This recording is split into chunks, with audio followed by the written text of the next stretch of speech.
Sarra de palma é informal, né, gente? Aqui.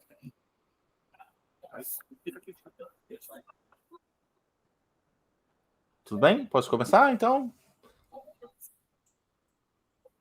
Pode sim, professor. Tá ótimo. Então, bom dia para todo mundo. Né, me chamo Fernando Ferreira. Né, agradeço, né, a apresentação. Né, eu sou realmente doutor em inteligência computacional lá pela UFRJ. Né, trabalho na área, né, tenho uma empresa, né, desde 2011. Né, nesse tempo, né, fiz mestrado, doutorado. Né, e hoje em dia trabalho em pesquisas, né, relacionadas à inteligência artificial, além de ser, né, coordenador de cursos, né, no Instituto Infinet. Então, né, alguma experiência, né, acadêmica, alguma experiência, né, de empreendedorismo, né, todas sempre voltadas para essa parte de inteligência artificial, que é uma parte de inteligência que a gente está, né, vendo agora muito em voga, né, tá muito, né, e é uma coisa que os alunos, professores, né, e novos profissionais, né, quem estiver entrando no mercado, quem estiver se preparando, né, para uma vida aí, eu acho que vai passar a precisar se preocupar e entender um pouquinho, nem que seja um pouquinho os impactos, né, no cotidiano, que já existem há muito tempo, mas que agora estão, né, realmente relevantes. Essa apresentação só, né, um heads up, foi uma apresentação que eu fiz num congresso, né, que era um congresso, né, também bastante introdutório, então vou aproveitar a apresentação, né, vocês vão ver esse HD Rio é exatamente essa apresentação, mas eu acho que encaixa bem para o público, né, para os alunos e professores também. Né? Queria agradecer o convite, né, é um prazer estar falando. Né? A gente vai ter, né, pelo que eu entendo, um tempinho de perguntas no final. Então, quem quiser tirar dúvidas, né, algum ponto assim, vou tentar ser o mais didático possível. Né? Normalmente eu estou falando, né, com alunos já de graduação e pós, né, mas vou tentar ser o mais didático possível e qualquer dúvida, qualquer ponto, sinta-se à vontade de perguntar, né, e curiosidade que vocês já tenham, vocês queiram trazer também. Bem bacana. Tá? Bom, então a IA generativa, eu só estou com um pouco de retorno no ouvido, eu estou falando e tá ressoando para mim. Tá, obrigado. A IA generativa ou criativa é um campo emergente que envolve o uso de algoritmos de machine learning para o uso de conteúdo original, como música, arte e histórias inteiras. Ou seja, a gente já viu algumas aplicações, né, que a IA ela gera imagens, né, ela gera textos, ela gera, né, histórias, ela gera um monte de coisas, né?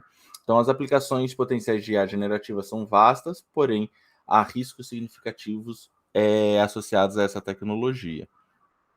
Né, benefícios. Um dos benefícios mais empolgantes é que a capacidade de criar obras de artes novas e exclusivas. Ao analisar as peças, né, existentes e aprender com elas, a IA generativa pode produzir estilos e formas inteiramente novos que nunca foram vistas antes. O mesmo ocorre com música, e a generativa pode causar peças musicais totalmente novas, originais e agradáveis ao ouvido.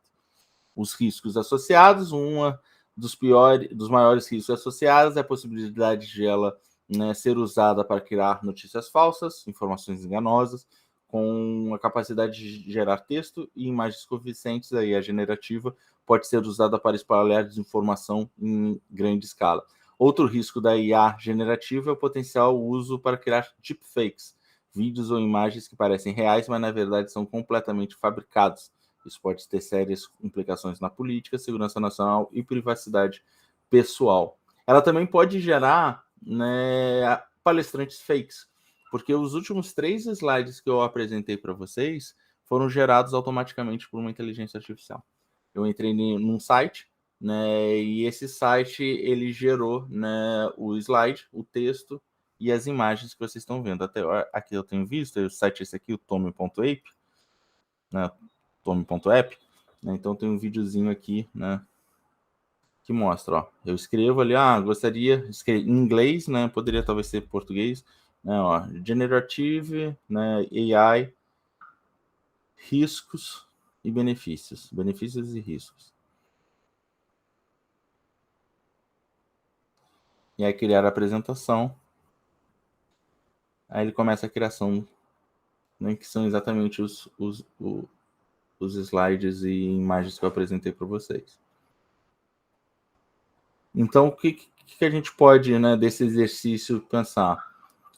A IA, ela tem um conteúdo, né, bastante impressionante, né? A gente consegue gerar imagens, a gente consegue gerar textos, a gente consegue gerar pontos, mas tem pontos que são importantes da gente entender, né? As informações que eu escrevi ali, apesar de parecerem, né, muito, né, humanas, ou seja, parece que realmente fui eu que escrevi para vocês, né, e desenvolvi para vocês, elas, sob um ponto de vista, né, de análise ou de entendimento do problema, elas são superficiais, né? Elas são muito verossímeis, ou seja, elas trazem uma verdade muito grande e uma fluência, um português falado ali muito, ou inglês no caso, né, falado muito interessante, muito bem contínuo, mas não necessariamente tem uma profundidade, não necessariamente às vezes seja até verdadeiro. Se eu fizer essa apresentação, por exemplo, para artistas e dizer que a inteligência artificial faz arte, provavelmente eu vou ter problemas com os artistas, né? Se eu falar para um músico que aquilo é música, talvez tenha problema, porque não tem componentes que são definições, né? Como criatividade, né? O que ele faz é uma geração de dados, né? De uma maneira que, né, que privilegia, né, uma continuidade agradável, ou seja, o texto vai ser um bom texto, né? O som vai ser um som, né, parecido com as músicas que ele escutou, né? As imagens vão ser composições, né, semelhante às imagens que ele aprendeu, tudo isso, né, num processo de aprendizado. Né? Acho muito importante deixar claro para vocês que aqui a gente não tem uma base de dados que está sendo consultada, tipo, não é como funciona o Google. Né? Quando você vai lá no Google e escolhe, quero fazer uma pesquisa sobre inteligência artificial, né, a pesquisa ela vai num banco de dados e pesquisa todo mundo que tem alguma coisa sobre inteligência artificial. Aqui não.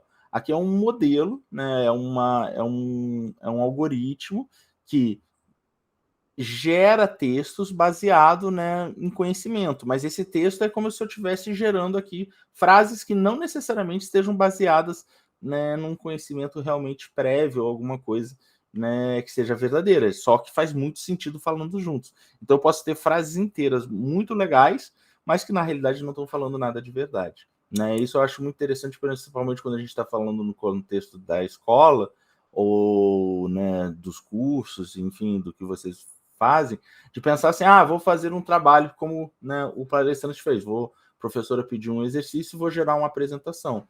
Né? Essa apresentação, ela vai ser uma apresentação que vai ser ok, mas não necessariamente tudo que está dentro é verdade e principalmente nem tudo que está dentro, né, tem a profundidade, né, esperada. Se você não souber o que você está fazendo, talvez tenha algum problema.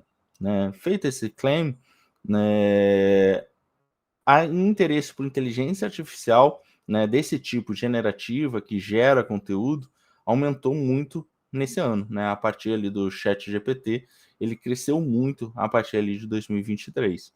Né? E aí a gente tem uma coisa conhecida como hype cycle, que é uma curva de interesse, vamos dizer assim.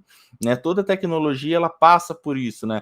Tem um momento que é o momento da inovação, ninguém está falando, mas tem alguns pesquisadores olhando.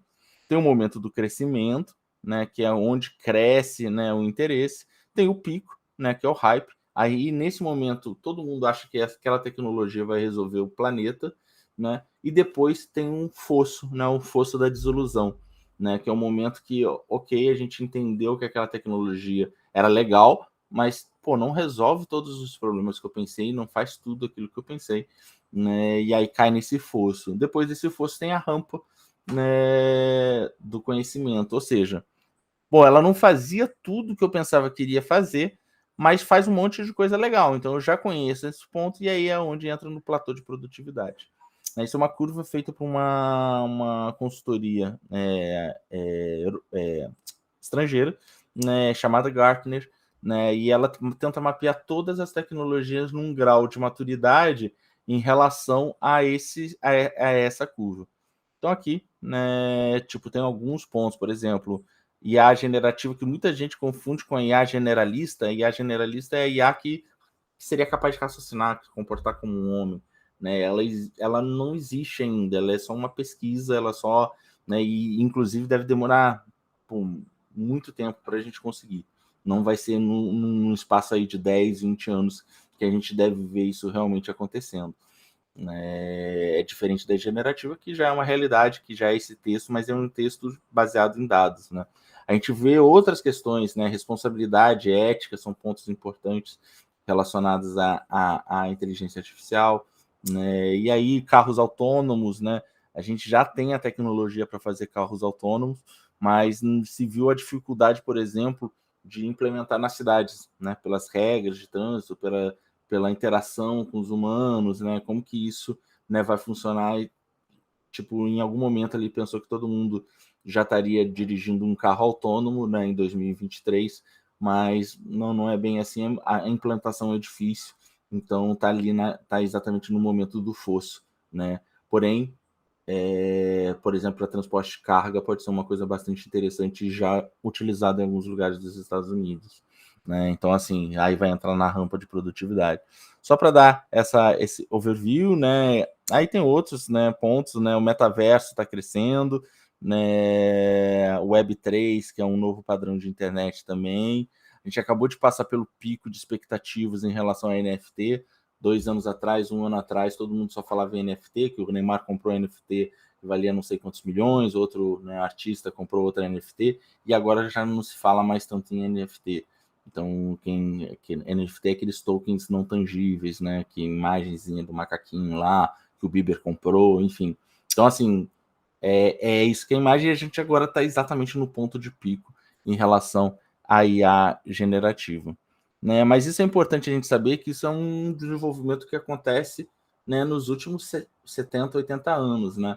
A primeira vez que começou a se falar em inteligência artificial e desenvolvimento, ou seja, quando começou, né, na curva de inovação, né, alguém falar assim, homens e máquinas podem ter comportamentos semelhantes, foi lá na década de 50.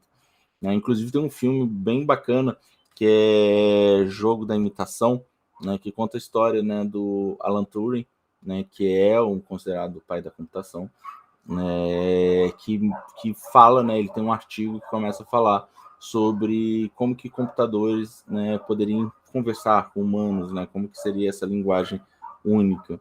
Né? E aí existem alguns experimentos, as redes neurais começam também a ser desenvolvidas na década de 60.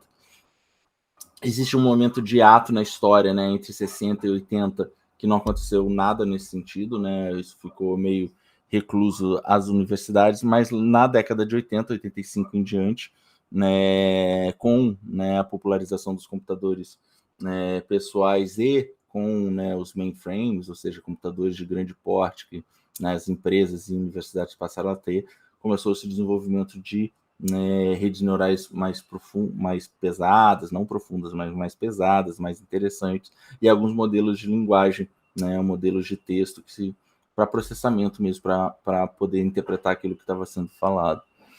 A partir dos anos, né, de 2010, né, começa os modelos que a gente usa. Por exemplo, eu tenho uma Alexa aqui do lado, se eu falar Alexa, ela vai perguntar o que está acontecendo. Então, esses modelos que nos ajudam no dia a dia começaram ali em 2010, né, principalmente com o uso de placas de vídeo, né? Antes de 2010, ou 2000 e poucos, as placas de vídeo não eram usadas para o desenvolvimento de modelos de inteligência, era só usada, né, para vídeo, para jogos, né?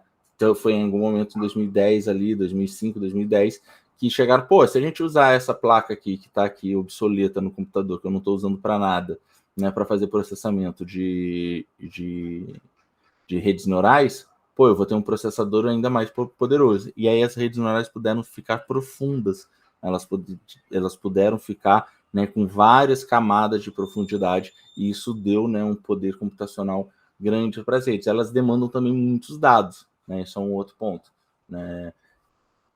A gente vai falar um pouquinho mais disso para frente. Aí surgiram os modelos pré-treinados. Se eu tenho modelos profundos que precisam de um treinamento grande, né, eu posso talvez disponibilizar esses modelos pré-treinados, né? Então os transformers, como essa Open AI, né, com ChatGPT, né, faz, né, um BERT, que é um modelo do Google, né, passam a ficar disponíveis para todo mundo utilizar. E aí a gente está aqui, né, em 2023, né, com a GPT-4, com a DALL-E, que gera imagens, com a Midjourney, que gera imagens, né, com uma série de inteligências aí disponibilizadas para o grande público, e o grande público, né, sentindo interesse nesse uso. Então é um caminho longo, né, de vários anos, né, de várias pesquisas, de vários desenvolvimentos, mas que agora, né, estão disponíveis e para uso, né, da população como um todo, né. Tem uma brincadeira em relação ao Turing, né, o Turing ele propôs um teste, né, lá na década de 50, que falava, o computador, né, vai ser tão bom quanto um humano, alguma coisa, quando eu tiver um computador e uma pessoa conversando com uma terceira pessoa, e essa pessoa não conseguir diferenciar quem é o computador e quem é o outro homem, né? Então imagina que a gente está conversando, né, no WhatsApp, né, tá no celular conversando no WhatsApp, e aí você não sabe quem está te respondendo é um atendente, é uma pessoa ou é um computador. Então, Alan Turing disse, quando isso acontecer, eu vou saber que o computador avançou tão bem quanto o humano. E isso demorou para acontecer, né? Só em 2014 que a IBM, né, fez um teste que foi muito controverso, mas nos resultados dos testes ela falava que eles tinham feito um computador, um chat, né, que conversava com pessoas, né, e se passava muito bem por um garoto de 14 anos conversando, né, e as pessoas tinham desconfiança, não tinham desconfiança disso. Foi muito contestado esse teste, foi meio para fins de marketing, mas foi a primeira vez desde 1950 que alguém, né, conseguiu, de alguma maneira, desafiar esse teste. E isso aqui é uma brincadeira em relação a isso. Tipo, em 2022, né, em 2208, né, nesse teste aqui, o computador está perguntando, e aí, como é que foi o resultado do teu teste de Turing? Aí o humano falando, eu falhei, eu sou só um humano burro. Né? Só uma brincadeira, né, em relação, né, tipo, na realidade, os computadores talvez nos passem. Mas isso é óbvio, por enquanto, só ficção e brincadeira. Né? Mas é verdade que os modelos computacionais, eles estão, né, ficando muito bons. Né? Aqui é um gráfico que mostra qual seria a performance de um humano em tarefas como compreensão de idiomas, né, leitura, né, reconhecimento de imagens, reconhecimento de fala e reconhecimento de letra, né, de escrita, né? E dá para ver que os computadores ali, a partir de 2010, em todas essas tarefas, são melhores, né, do que a performance média de um humano. Né? Então tem essa questão. Né? Então, para essas tarefas repetitivas, tarefas de reconhecimento, onde eles estão treinados, eles acabam performando melhor. Isso aqui mostra um pouco, né, dessa preocupação em relação aos pontos. E essa preocupação trouxe, né, ali em março de 2023, talvez vocês tenham acompanhado, né, uma carta aberta, né, de vários pesquisadores, entre empresários, pesquisadores, né, líderes, né, autores, livros, filósofos, pedindo que parassem o desenvolvimento de inteligência artificial. Né? E isso, já até adiantando um pouco, né, eu acho que não é o caminho, não acho que a gente deva parar o desenvolvimento. O que a gente precisa é discutir, né, o que está acontecendo e tentar, né, de alguma maneira, fazer com que o processo seja o mais transparente possível. Ou seja, esses modelos, né, que estão sendo disponibilizados, a gente precisa entender quais são os dados, né, quais são as implicações. Né, dados carregam viés, ou seja, os dados podem ser enviesados, né, e aí os modelos também são enviesados, né, como os dados, né, são gerados de alguma maneira, né, os modelos acabam pasteurizando as respostas, ou seja, o modelo sempre vai dar a mesma resposta, e as pessoas usando aquilo como uma fonte de informação, né, eu vou estar sendo, né, muito, né, sempre a mesma coisa. Então a gente tem preocupações, a gente tem discussões no impacto na educação, no impacto na força de trabalho, né, se a força de trabalho está preparada para isso, tem várias questões que são importantes e precisam ser discutidas, mas a tecnologia não vai parar. Tanto não vai parar que um dos expoentes, né, dessa carta que foi assinada foi exatamente o Elon Musk, que vocês devem conhecer. O Elon Musk está sempre na mídia, principalmente depois da compra, né, do Twitter, né, e, né, cerca de, né, menos de um mês depois, ele mesmo abriu uma empresa, né, de inteligência artificial para concorrer, né, com a OpenAI, que é a empresa que fez o ChatGPT. Então, assim, é uma corrida, né, de empresas, né, tem muito dinheiro envolvido, né, tem uma questão, né, de soberania, né, em relação a modelos, né, e tecnologia, e todos esses pontos eles precisam ser discutidos, mas a gente não vai parar, e pelo contrário, eu acho que a gente tem que incentivar, né, olhando até como um país, como instituições, né, olhando para pessoas novas e tudo mais, né, a gente conseguir, né, desenvolver tecnologias próprias, né, para a gente, né, e aí a gente tem um controle melhor, né, eu acho que o desenvolvimento precisa ser incentivado, né. E aí, como é que funcionam, né, essas redes, né, como é que, né, obviamente aqui eu não vou falar sobre a Open, né, AI, né, o ChatGPT, mas como que uma rede neural em si funciona, né, normalmente, né. A rede neural tem esse nome porque ela se baseia num neurônio biológico, né, um neurônio biológico, né, esse é um modelo matemático, não é exatamente um neurônio que a gente vai criar aqui, nem no corpo, né, necessariamente o neurônio funciona dessa maneira, mas no modelo matemático, né, que a gente vai desenvolver, tem, né, um dendrito onde se conecta com outros neurônios, né, tem aqui um neurônio, né, o próprio corpo, onde, né, ele recebe um sinal elétrico, esse sinal elétrico solta algum estímulo. Por exemplo, eu levo um beliscão, né, esse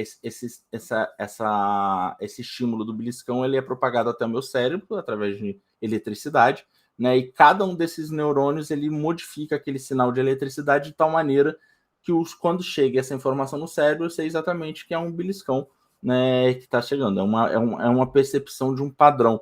Né? Então, se eu levar um beliscão em outro lugar, ou levar outro tipo de estímulo, um tapa, um soquinho, né, a informação ela chega um pouco diferente no cérebro, né, e é isso que os neurônios ao longo, né, do corpo, enfim, eles vão fazendo para chegar aos nervos e neurônios, no nosso sistema neurológico.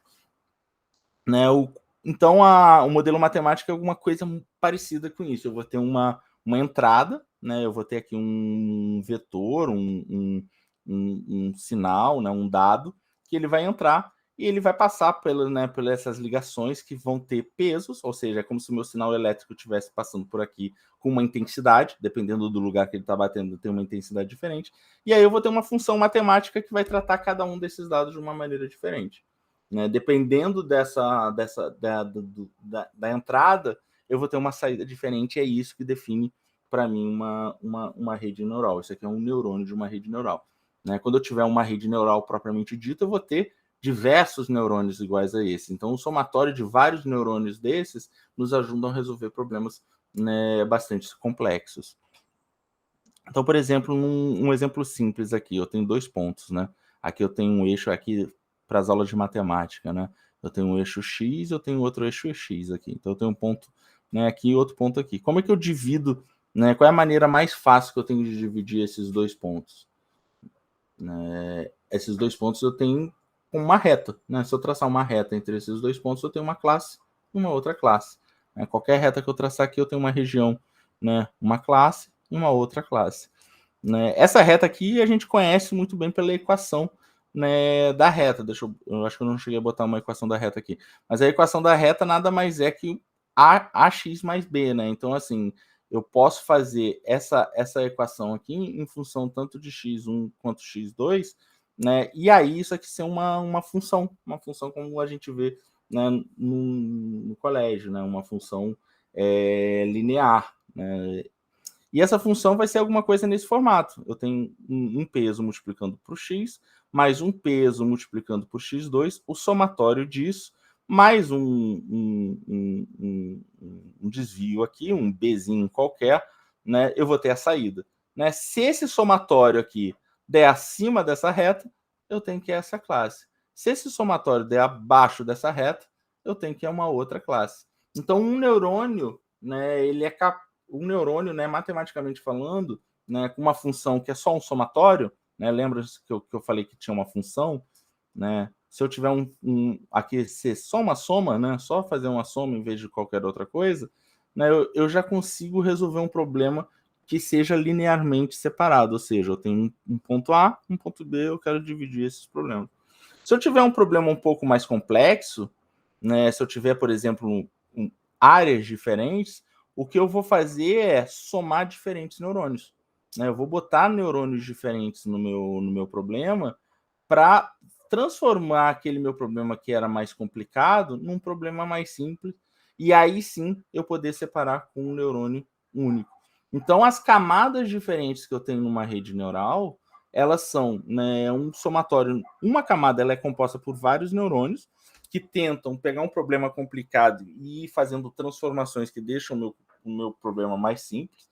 E a camada seguinte pega aquele problema que já está um pouco mais simplificado e simplifica ainda mais até eu chegar na resposta.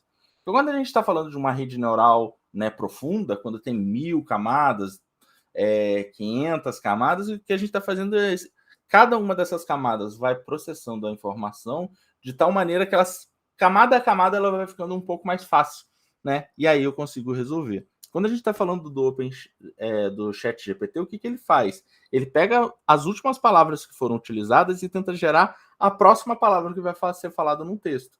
Então, cada uma dessas camadas ela vai dando uma probabilidade de qual seria a próxima palavra a ser dita. Até ele dizer, não, a próxima palavra é essa. Então, as camadas servem para ir facilitando o problema, né? Então, eu posso ter uma camada, né? Como esse problema, por exemplo, eu tenho entradas, uma camada intermediária e uma camada de saída, ou eu posso ter várias camadas, e aí múltiplas camadas. Acho que o maior modelo que a gente tem hoje em dia tem 1.200 camadas, né? Isso aqui a gente chama de Deep Learning ou redes profundas, né? Essa aqui a gente chama de MLP, né? Que é um Multiprocessor, né? Multi-Perceptron Network, ou, né, como ficou conhecido depois das redes profundas, como redes rasas, né? Então essas aqui são as redes que se popularizaram na década de 80 e essas é as que a gente está trabalhando, né, hoje em dia, que geram os resultados tão legais, né? Cada parâmetrozinho desses aqui, cada pezinho desses que a gente viu aqui com um único neurônio é um parâmetro, né? A ChatGPT 4 tem 1 trilhão desses parâmetros, né? Então ela é muito grande. 1 trilhão é um número muito grande. A anterior, né, a ChatGPT 3, que já era grande pra caramba, ela tinha 175 bilhões de parâmetros, né? Só para vocês terem uma ideia de quanto que isso é grande, o custo só de processamento, ou seja, ligar o algoritmo para treinar no computador ou nos servidores que estão sendo feitos, custou em torno de 20 milhões de reais. Só para rodar, só o tempo de processamento disso, só para fazer, né, o computador o modelo funcionar, daquele modelo de 175 bilhões de parâmetros.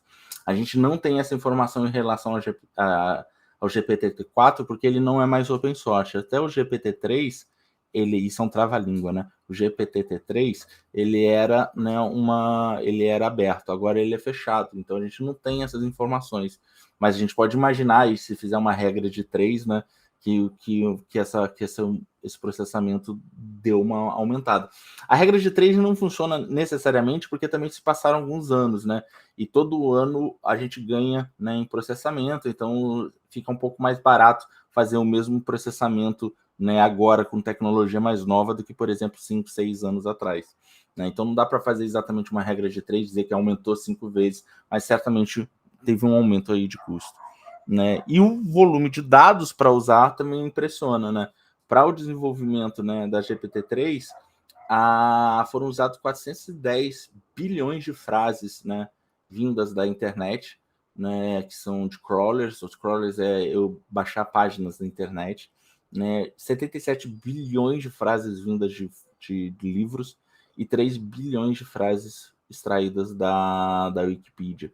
Isso tudo que faz o modelo da GPT-3, né, que é um modelo que vai só até 2021. Ou seja, tudo que vocês falarem com a GPT 3 ou 4 não vai ser atualizado agora, né? Essas coisas eles demoram um tempinho para ser processados, até pelo volume, pelo tamanho que é utilizado.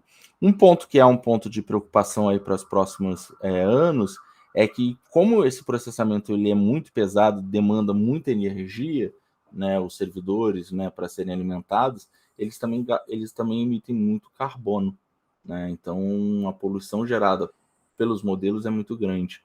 Isso é uma preocupação. Consome mais do que, por exemplo, um carro, né? Então, assim, tem uma questão aí de desenvolvimento, né, para a gente pensar, né, em como que vai escalar todos esses modelos relacionados.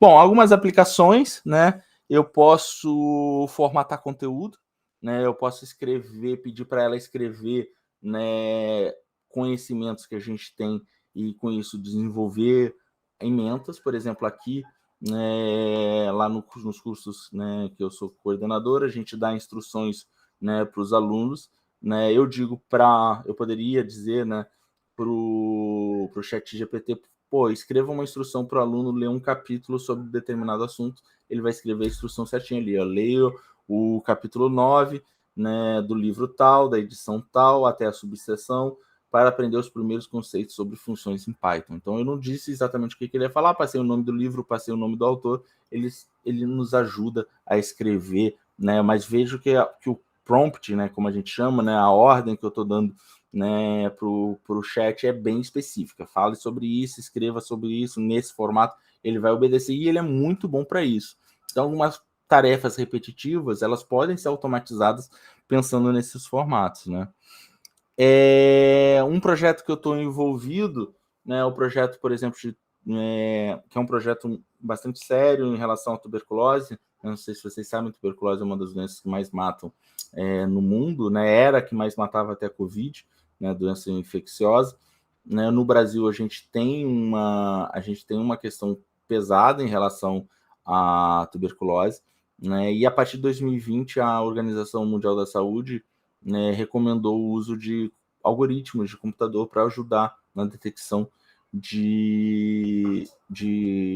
da tuberculose a partir de, né, análise de raio-x. Né? E aí a gente tem uma série de problemas com raio-x, uma questão de sigilo, né? Não posso usar a imagem de qualquer paciente para isso, né? Uma dificuldade de obtenção dessas imagens, já que são sigilosas, né? Problemas na coleta de qualidade de raio-x. Então, uma solução encontrada para pesquisa é gerar, né, imagens. Então, todas essas imagens de raio-x que vocês estão vendo aqui foram geradas computacionalmente, elas não existem, elas não foram feitas de uma pessoa, por pessoas.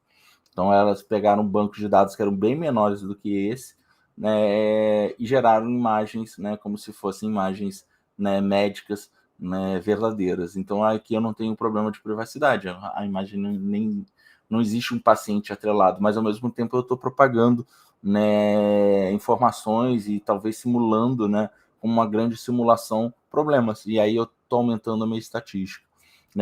Só para dar números para vocês, essa aqui não é exatamente da minha pesquisa, essa aqui foi retirada de um artigo, mas na pesquisa que a gente está fazendo agora, né, a gente tinha uma base de dados mais ou menos 300 a 400 raio-x, a gente aumentou para 1 milhão de raio-x para poder desenvolver algoritmos de detecção da doença. Então, assim, aumenta muito a estatística e aí a gente tem benefícios em relação a isso. Aqui é uma representação de palavras, então eu posso, né, representar palavras como se fossem pontos, né, e eu posso representar esses pontos como tópicos. Né? Tópicos é um conjunto de palavras que são do mesmo assunto. Isso é bastante bacana, isso já é feito há muito tempo. Mas agora eu posso representar imagens também como tópicos, porque se eu posso traduzir, né, imagens como textos, esses textos eles viram, né, conjuntos, né, de imagens semelhantes. Então, eu estou criando um conceito, né, que é essa ideia, né, de um assunto, só que esse assunto para imagens. Então, essa dualidade entre imagens e textos é alguma coisa que traz, né, aplicações que a gente pode. E já é usado isso, né? Quando se você vai no Google e fala, quero imagens de cachorrinho, vem um monte de imagens semelhantes. O que eles fazem? Eles traduzem todas as imagens como se fossem texto e aí aglutinam essas imagens, né, por características comuns. Né? Isso aqui foi feito, né, baseado nessa rede, né, que é uma das redes disponibilizadas pelo OpenAI, chamada Clip. Então, uma das dificuldades para acompanhar, né, para a gente também entender, são quais são os modelos que estão disponíveis. São vários modelos de várias empresas, né? A gente precisa ir acompanhando, né, isso de alguma maneira. Né? E aí, como riscos, né, a gente tem a questão da desinformação, propagação de desinformação, né, e outros pontos. Né? Então, né, só para resumir, né, se a gente deve, né, de alguma maneira, proibir o desenvolvimento de inteligência artificial. Não creio. Acho que é um caminho sem volta. A gente tem que focar que esse processo seja um processo com transparência, né, responsabilidade ética, né, e regulação. A questão ética é muito importante, né? Não vou utilizar esses modelos para burlar coisas, né? Os algoritmos generativos não são bases de dados, são só modelos muito bons para, né, tradução, formatação, mudança de tom de voz em texto, adequação de conteúdo, mas não são para fazer buscas, né? Não é para fazer pesquisa, né? Tem algumas empresas concentrando isso, então a gente gostaria de estar desenvolvendo modelos, né, nossos para diversificar, né, ter vários modelos, várias empresas no mercado, e, né, que a gente deve criar modelos, né, formas de identificar o que é verdadeiro e o que é falso, porque em algum momento isso está ficando muito fácil de a gente gerar coisas que não são tão verdadeiras. Não sei se eu falei muito, mas é mais ou menos o que eu queria contar para vocês. Obrigado.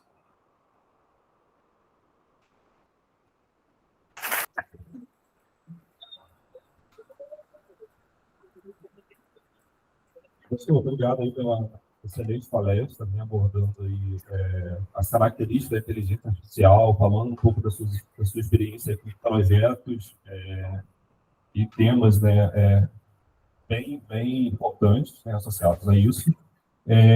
E aí agora nós vamos abrir para perguntas, né? Eu anotei umas duas perguntas ali que eu tenho, mas primeiramente vou deixar os alunos participarem aí. Perguntas, sugestões, dúvidas para o professor.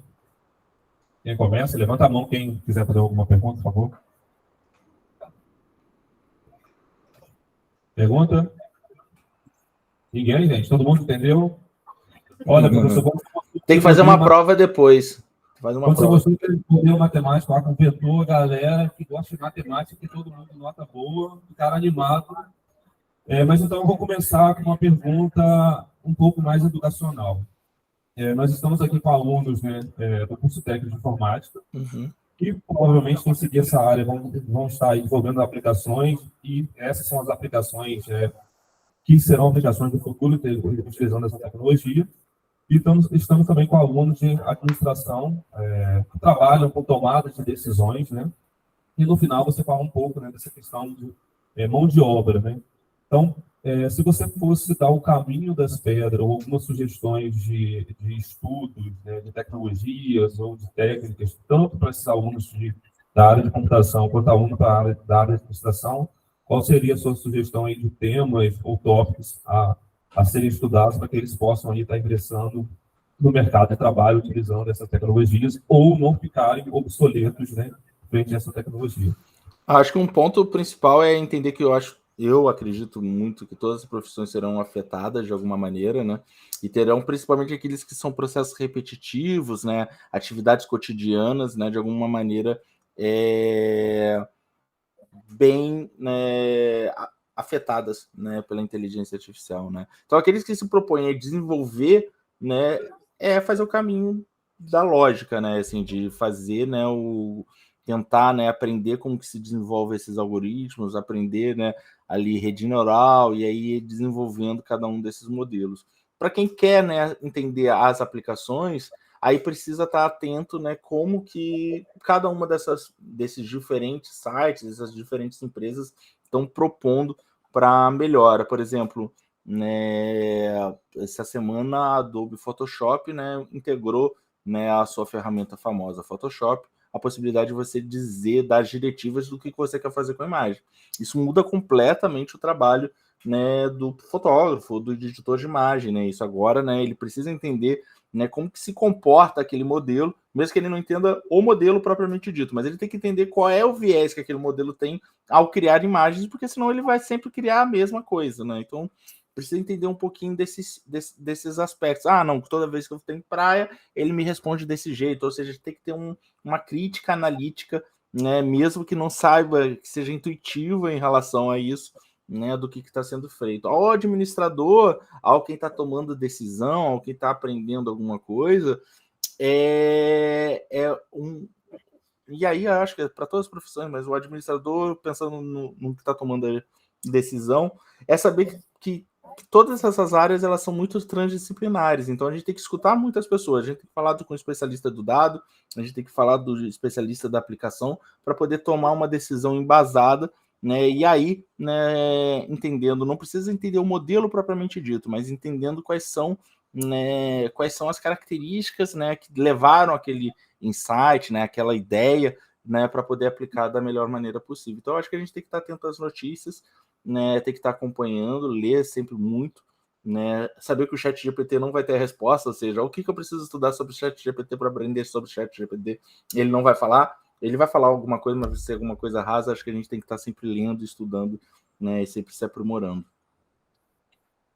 Obrigado pela resposta, professor. Renato, tem alguma pergunta? Alexandre? Não? Alguém tem alguma pergunta, gente? Então, mais uma vez, palmas aí, agradecendo ao também.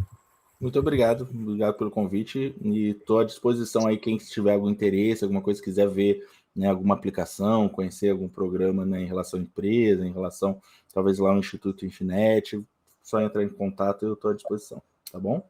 Então, professor, obrigado. Renato, o próximo palestrante. A gente vai estar desconectando aqui, professor, agradecendo Tá ótimo. vez. Grande abraço. Tchau, tchau. Tchau.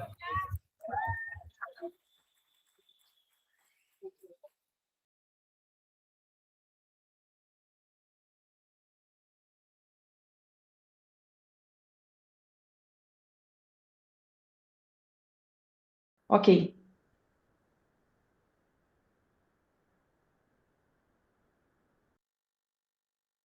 Muito bem. Bom dia, gente. Olá, prazer conhecê-los virtualmente por aqui. Né? É sempre um prazer falar sobre o meu objeto de estudo, sobre as minhas pesquisas. E é sempre bom trabalhar com vocês, né? Falar com vocês. Eu dei aula há muito tempo no ensino médio e já dei aula no Instituto Federal do Paraná. Foi uma experiência incrível. Eu tenho um enorme apreço por essa instituição. Então, muito obrigada novamente pelo convite, muito obrigada, professor Renato. Bom, gente, eu vou compartilhar minha tela aqui com vocês para dar início à minha fala de hoje.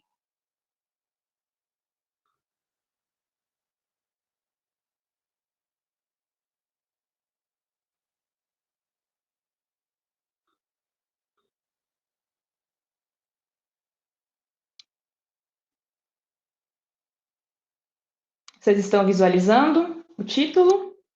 Só confirma, por gentileza.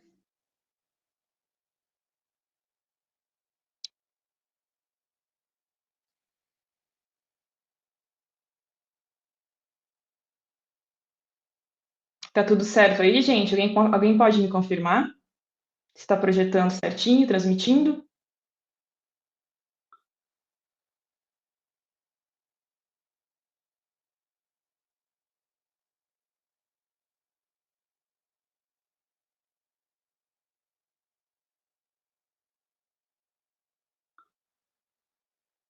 Pessoal, vocês estão me ouvindo? Sim, professora. Sim, estamos sim. Vou tentar compartilhar uma janela só aqui. Vamos ver. Acho que agora sim, né? Sim. Ok, obrigada, gente. Vamos lá. Bom, como apresentado, meu nome é Juliane Lansky, sou doutoranda em Ciências Sociais pela Unicamp, na linha Modos de Conhecimento e Suas Expressões. Também sou pesquisadora, colaboradora do Centro de Inteligência Artificial da Universidade de São Paulo, no grupo, chama time, o Managed Teams, no time de humanidades. Então, significa que a gente trabalha em conjunto com os cientistas e engenheiros afins, pensando nas perspectivas, nas formas de análise que as ciências sociais e demais humanidades têm a contribuir com a pesquisa aplicada em inteligência artificial pelo centro. Então, é dentro deste contexto que eu me insiro e cujo interesse de pensar as chamadas inteligências artificiais generativas na educação. E também eu faço um curso de especialização na Univesp, em São Paulo, de formação pedagógica para a educação à distância. Então, nesse contexto de formação pedagógica que a gente está tendo, que eu estou fazendo, eu estou elaborando um TCC, cujo tema é exatamente esse, né? Os limites e possibilidades das IAs generativas para a educação. Eu coloquei o chat GPT aqui porque é o hype, né? Todo mundo está falando, e eu acho que está trazendo muitas discussões, muitos debates, está abrindo possibilidades, mas também está apresentando sérios problemas, inúmeros problemas, que eu acho que a gente tem que analisar com cuidado, né? A gente está num momento de sondagem e avaliação dessas tecnologias. Apesar de elas estarem presentes no nosso cotidiano há alguns anos, né? Até décadas, se for pensar. Bom, então, os objetivos que nós temos hoje, alunos, como usar o chat para obter informações mais precisas e relevantes e as suas limitações de uso. Bom, para começar, gente, a gente tem que pensar, e aí eu já estou trazendo uma certa visão de mundo, trazendo uma certa forma de analisar e de pensar essa ferramenta, o chat, essa IA generativa, como uma ferramenta. Tá, como uma ferramenta complementar para o ensino, a pesquisa e, logo, para o processo de ensino e aprendizagem. Consequentemente, essas ferramentas já estão há muito tempo modificando ou trazendo novas formas de se aprender também a pesquisar. Então, por isso, o ensino e a pesquisa. Então, a gente pode pensar como uma assistência de escrita. Eu acho que esse é um dos tópicos mais, digamos que, em que o chat e essas ferramentas generativas de texto são mais eficientes, tá? Que é a geração de textos, resumos e esboços, correções de erros gramaticais e de estilo, melhoria de clareza, né, legibilidade do trabalho, e o que ajuda a gente a economizar muito tempo e melhorar a qualidade de escrita. Né? Por exemplo, esse slide que eu estou apresentando para vocês, eu fiz ele a partir do Sway, que é um aplicativo da Microsoft. O Sway, ele transforma um arquivo de texto ou PDF diretamente em slide. É claro, vem cheio de erros e confusões. Você tem que parar, ler, analisar, reorganizar a sequência do texto, onde você quer que fique e tal. Mas, em suma, ele consegue pegar um texto de arquivo PDF ou Word e transformar automaticamente num slide para que você poupe tempo. Né? Ao invés, né? O Canvas também faz isso. Outros aplicativos também. Isso é uma IA generativa, é um exemplo. Aí há muito tempo já vem sendo utilizado de alguma forma. É só para mostrar para vocês que eu estou utilizando esse recurso hoje. E, de certa forma, poupa tempo mesmo, porque, né, quando você faz o texto para apresentação do slide, né, organiza a nossa fala sobre algum tópico específico, como é o caso de hoje, até você pegar, copiar, jogar no slide, ou você escrever diretamente no slide, não tem uma visão ampla. Né? Então, você escreve o documento, os tópicos que você gostaria de falar, joga para o Sway ou outro aplicativo e ele transforma em slide. Então, essa é uma ferramenta, digamos que poupa tempo. É claro, isso traz uma série de problemas dentro desse poupa tempo, né? Porque a gente não vai só poupar tempo, a gente está poupando também, de certa forma, processos cognitivos, né? Está poupando, de certa forma, processos de aprendizagem, a gente vai entrar nisso um pouquinho depois. E aprendizagem de línguas também, gerações de traduções, todo mundo já deve conhecer o Google Tradutor, né, faz resumos específicos, em alguns idiomas específicos, principalmente para quem tem dificuldade com línguas, eu acho super importante, principalmente porque a gente está num país da América Latina, cuja, né, influência, apesar de ser a língua espanhola, a gente não tem, né, proficiência em língua espanhola, mas o inglês domina tudo. Né, e em certos meios você é requisitado, né, se exige que você tenha, no mínimo, uma boa leitura escrita da língua. Então, de certa forma, até na universidade, são pouquíssimos os alunos, isso eu falo por experiência e conhecimento, né, que eu estou na Unicamp, né, enfim, a USP é um pouquinho diferente, tem um patamar diferente, acho que o status da USP é um pouco diferente, é isso em termos também de relevância, se tratando da origem dos alunos, né, a maioria dos alunos da USP são oriundos de escola particular. Na Unicamp, por exemplo, entre a minha turma de doutorado, poucas pessoas falam inglês, ou têm a escrita, né? É fluente em inglês na escrita e na fala. Então, isso, de certa forma, restringe as possibilidades da gente participar do universo acadêmico, do universo científico em geral. Vocês já no ensino médio, né, no curso, são cursos técnicos, já estão passando um pouquinho sentindo essas dificuldades, penso eu. E na pesquisa, análise de dados, resumos de grandes conjuntos de dados. Gente, eu acredito que na assistência escrita e na pesquisa eu uso bastante, né? Principalmente tratando de... eu uso, por exemplo, o Atlas, que é um aplicativo da OpenAI, que é para análise qualitativa de dados.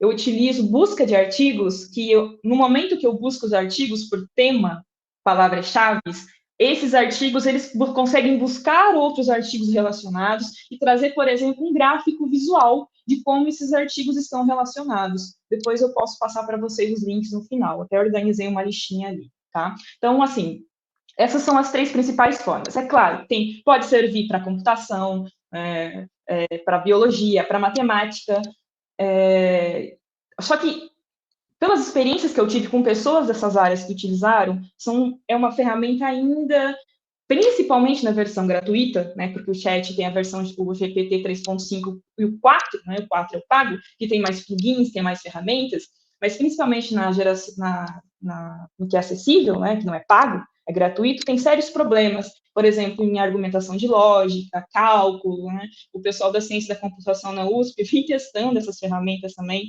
né, para tentar entender quais são as potencialidades e limites de uso. Mas não é essa questão que eu vou entrar. Vou ficar um pouquinho mais na área de humanas aqui, que é a minha parte, né? Que é a minha origem. Bom, o ChatGPT em si. Bom, o que significa? Vocês já devem saber, né? Generative Pre-trained Transformer. É um modelo de linguagem, faz parte do que a gente chama, ou do que chamam na ciência da computação, de modelos de linguagem, né? Large Language Model, desenvolvidas pela inteligência artificial. Então, dentro da inteligência artificial, é uma grande área, a gente tem os modelos de linguagem e a gente tem o ChatGPT como uma dessas aplicações desses modelos de linguagem. O chat, ele permite a interação humana com o computador de forma mais espontânea e conversacional. Então, a diferença, o que trouxe, né, acho que esse imenso agito, né, esse hype, as pessoas ficaram alucinadas, né, e tal, com o chat é essa capacidade, né, de ser um agente conversacional e de transmitir uma certa pessoalidade, uma personificação para a gente. Então, essas ferramentas, elas tendem a adotar essa característica de personificação como uma estratégia de se aproximar do usuário, não que isso seja ruim, mas isso também tem que ter, né, tem que se considerar certos limites nessa interação e nessa personificação. Então, o chat usa processamento de linguagem natural, né, que é uma área dentro, né, da inteligência artificial. Inclusive, o Centro de Inteligência Artificial da USP tem um grupo de pesquisa de processamento de linguagem natural. Eles estão trabalhando há alguns meses já, tem um projeto que se chama Carolina, se vocês pesquisarem no Google, vocês vão conhecer um pouquinho mais.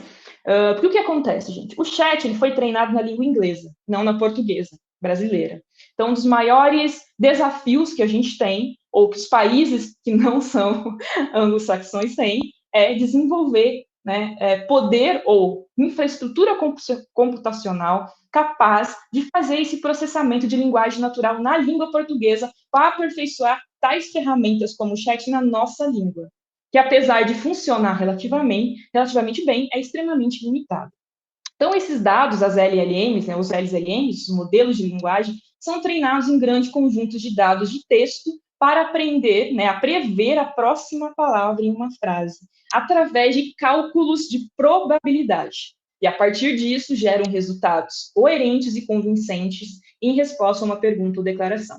Então, é uma ferramenta, né, que através de uma série muito complexa de cálculos, né, probabilísticos, ela consegue prever a próxima palavra de tal forma que é assustador. A gente pensa, quando interage, né, com o chat, a gente pensa que ele realmente está entendendo o que a gente está dizendo e que ele é capaz, né, de gerar todo aquele texto entendendo o que ele está falando. Mas não é bem assim que funciona, né? Não tem semântica, são cálculos de probabilidade daquela palavra aparecer uma depois da outra e assim por diante, a partir de uma infinidade de dados que foi, né, treinado. Então, o chat ele pode ser solicitado nesse sentido para fornecer dados, análise e até mesmo opinião, né? Mas não toma uma posição definida, isso é super interessante, porque cada vez que você gera uma nova resposta ou pede para ele reescrever a resposta, o chat gera uma nova resposta, não é igual. E isso é uma das características por ser treinado, né, nessa quantidade gigantesca, absurda de dados, na qual ele aprende com cada resposta que ele fornece. Inclusive, as próprias respostas ou as próprias entradas que a gente fornece no chat. Se você não desativar, lá no chat tem nas configurações, se você não desativar a opção, né, ele consegue ficar aprendendo com as suas próprias respostas, suas próprias interações, e, inclusive, né, a OpenAI consegue aprender ou, né, fazer com que o algoritmo, né, de aprendizado de máquina aprenda a partir dos prompts ou das entradas que a gente coloca. Então, se você não quer que utilize os seus dados, você tem essa opção de ir lá nas configurações e desativar. Bom, isso aqui, gente, é o modelo, né, o Transformer. Todos esses modelos de chat, eles fazem parte de uma categoria chamada Transformers. Esses Transformers, aqui é uma rede neural, vocês já devem ter visto em algum momento. Olha, gente, não é uma pessoa, não é uma entidade, é uma sequência, né, de operações, de comando, de cálculo. Essa aqui é uma rede neural. A gente pode pensar, né, quando a gente fala em rede neural, né, aprendizado de máquina, né, a gente parece tão humano, né, porque a gente fala aprendizado, a gente fala rede neural, né, remete toda uma cognição, mas é uma cognição de máquina, que é um pouquinho diferente. É só para vocês terem uma ideia que não é um neurônio humano, e geralmente quando a gente fala em inteligência artificial, se a gente ouve na mídia, aparece um boneco, né, um corpo semelhante ao humano, com uma cabeça pensante, né? Então, acho que a analogia ela é um pouco equivocada. Eu sei que as metáforas, né, são importantes para a gente aprender as coisas, né, principalmente na ciência, mas às vezes a gente pega essas metáforas e tira do contexto ou interpreta elas de forma errada, ou elas nos levam a fazer analogias erradas, equivocadas, né, confusas. E isso tem uma série de efeitos, querendo ou não. Isso é importante a gente pensar também. Então, esses grandes modelos de linguagem, como o chat, faz parte, né, dos chamados modelos fundacionais, são Foundations Models. Esse termo surgiu de uma equipe de estudiosos da Stanford, uma universidade americana, quando viram que o campo da IA estava convergindo para o novo paradigma. Antes, esses modelos eram treinados, gente, para realizar uma tarefa específica. Então, se criava um modelo, se pensava um modelo para realizar X tarefa. Agora, os Foundations Models, que deu origem aos modelos de linguagem, ao ChatGPT, por exemplo, eles têm a capacidade de realizar tarefas diferentes a partir do mesmo modelo.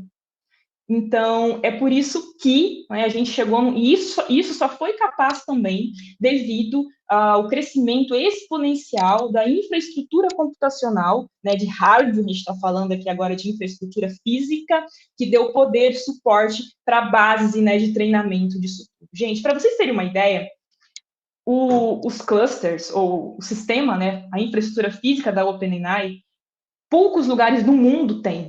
No Brasil, a única instituição que teria condições, ou que se imagina que teria condições, de treinar um modelo como o ChatGPT é a Petrobras.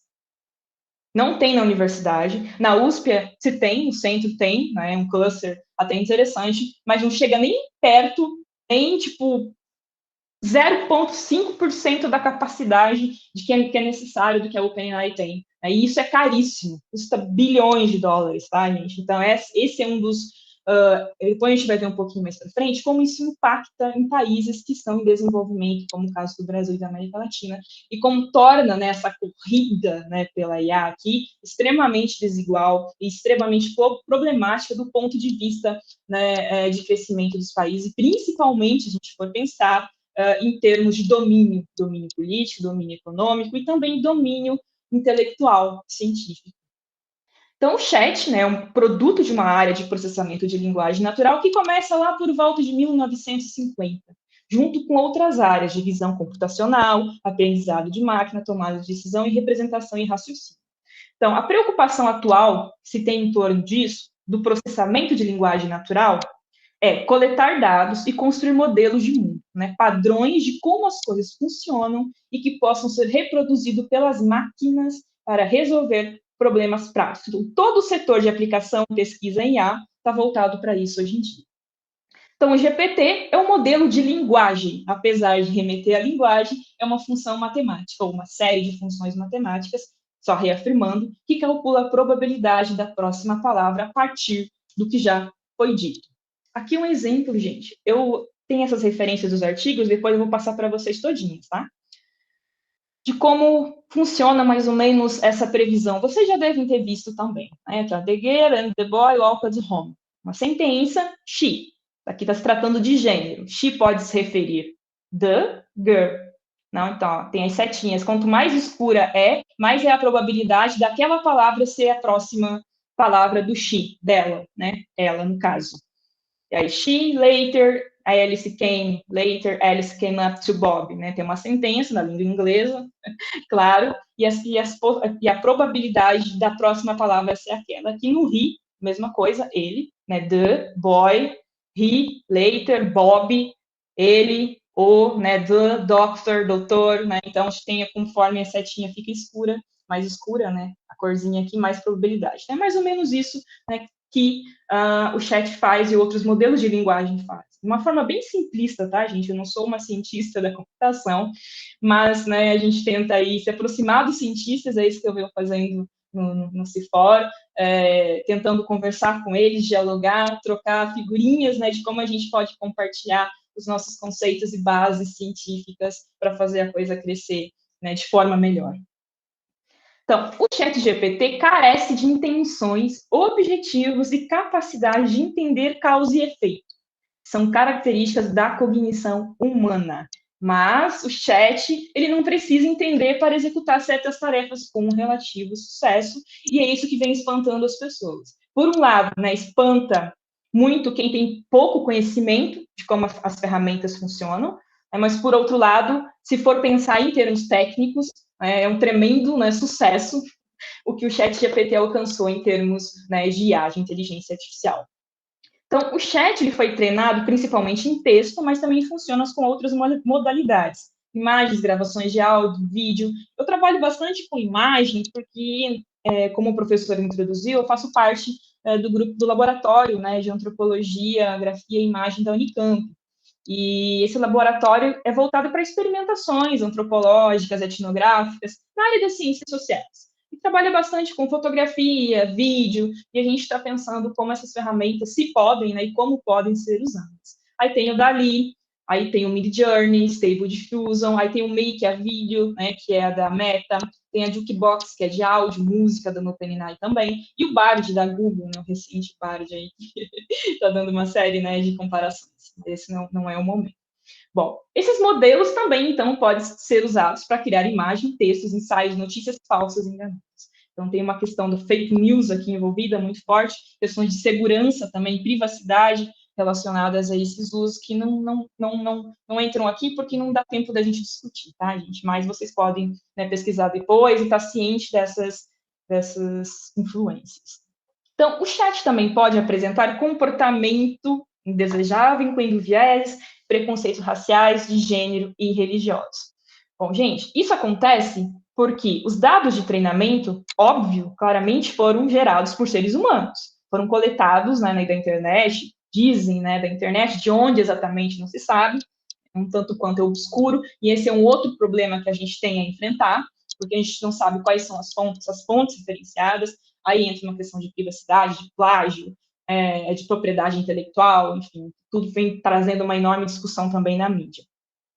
Bom, esses preconceitos, se eles estiverem embutidos, incorporados nesses dados de treinamento, eles vão estar na saída também, que é os dados que a gente recebe. Então, eu acho uma das principais preocupações das ciências sociais e humanidades em relação a essa conversa, esse diálogo com a ciência da computação, é tentar, né, tornar a base de cientistas ou a base da ciência da computação mais diversa, mais inclusa, para que, né, e isso também é um dos objetivos do centro que a gente vem trabalhando, né, incluir essas pessoas para que cientistas se tornem mais diversos, para que eles consigam, né, minimizar ou mitigar esses efeitos negativos relacionados aos preconceitos que são incorporados nas bases de dados.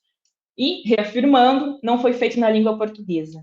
Esse artigo, depois também eu vou deixar o link para vocês no documento, de como o chat, né, os detectores de plágio do ChatGPT podem desfavorecer os não falantes da língua inglesa. Por quê? Ele funciona muito bem na língua inglesa, mas não na língua portuguesa. E, recentemente, foram testados, né, esses detectores de plágio para detectar se você usou o ChatGPT para gerar determinado texto, e muitas das vezes o resultado já não era muito apurado, já era muito bom. Na língua portuguesa ficou pior. Alguns afirmavam que usou o chat, não se tinha usado o chat, e assim por diante. Então, isso pode penalizar, né, pessoas né, que não são nativas da língua inglesa. Então, esse é um outro, né, um outro detalhe, mas é um detalhe muito importante a ser considerado nas nossas reflexões. Aqui nós temos uma árvore, né, genealógica da evolução desses modelos de linguagem, depois eu passo para vocês também essa fonte desse artigo. Né, começa, ó, 2018 começa a se aparecer, né, foi possível fazer esse treinamento e começa a aparecer tais modelos de linguagem. A gente tem open source, né, e não tem código aberto e código fechado. Os códigos abertos são compartilhados e a comunidade de cientistas da computação interessados, afins, podem compartilhar, pode contribuir com o desenvolvimento de aplicações. Então, aqui tem uma série, ó, tem a Google, a gente pode ver a Alexa, né?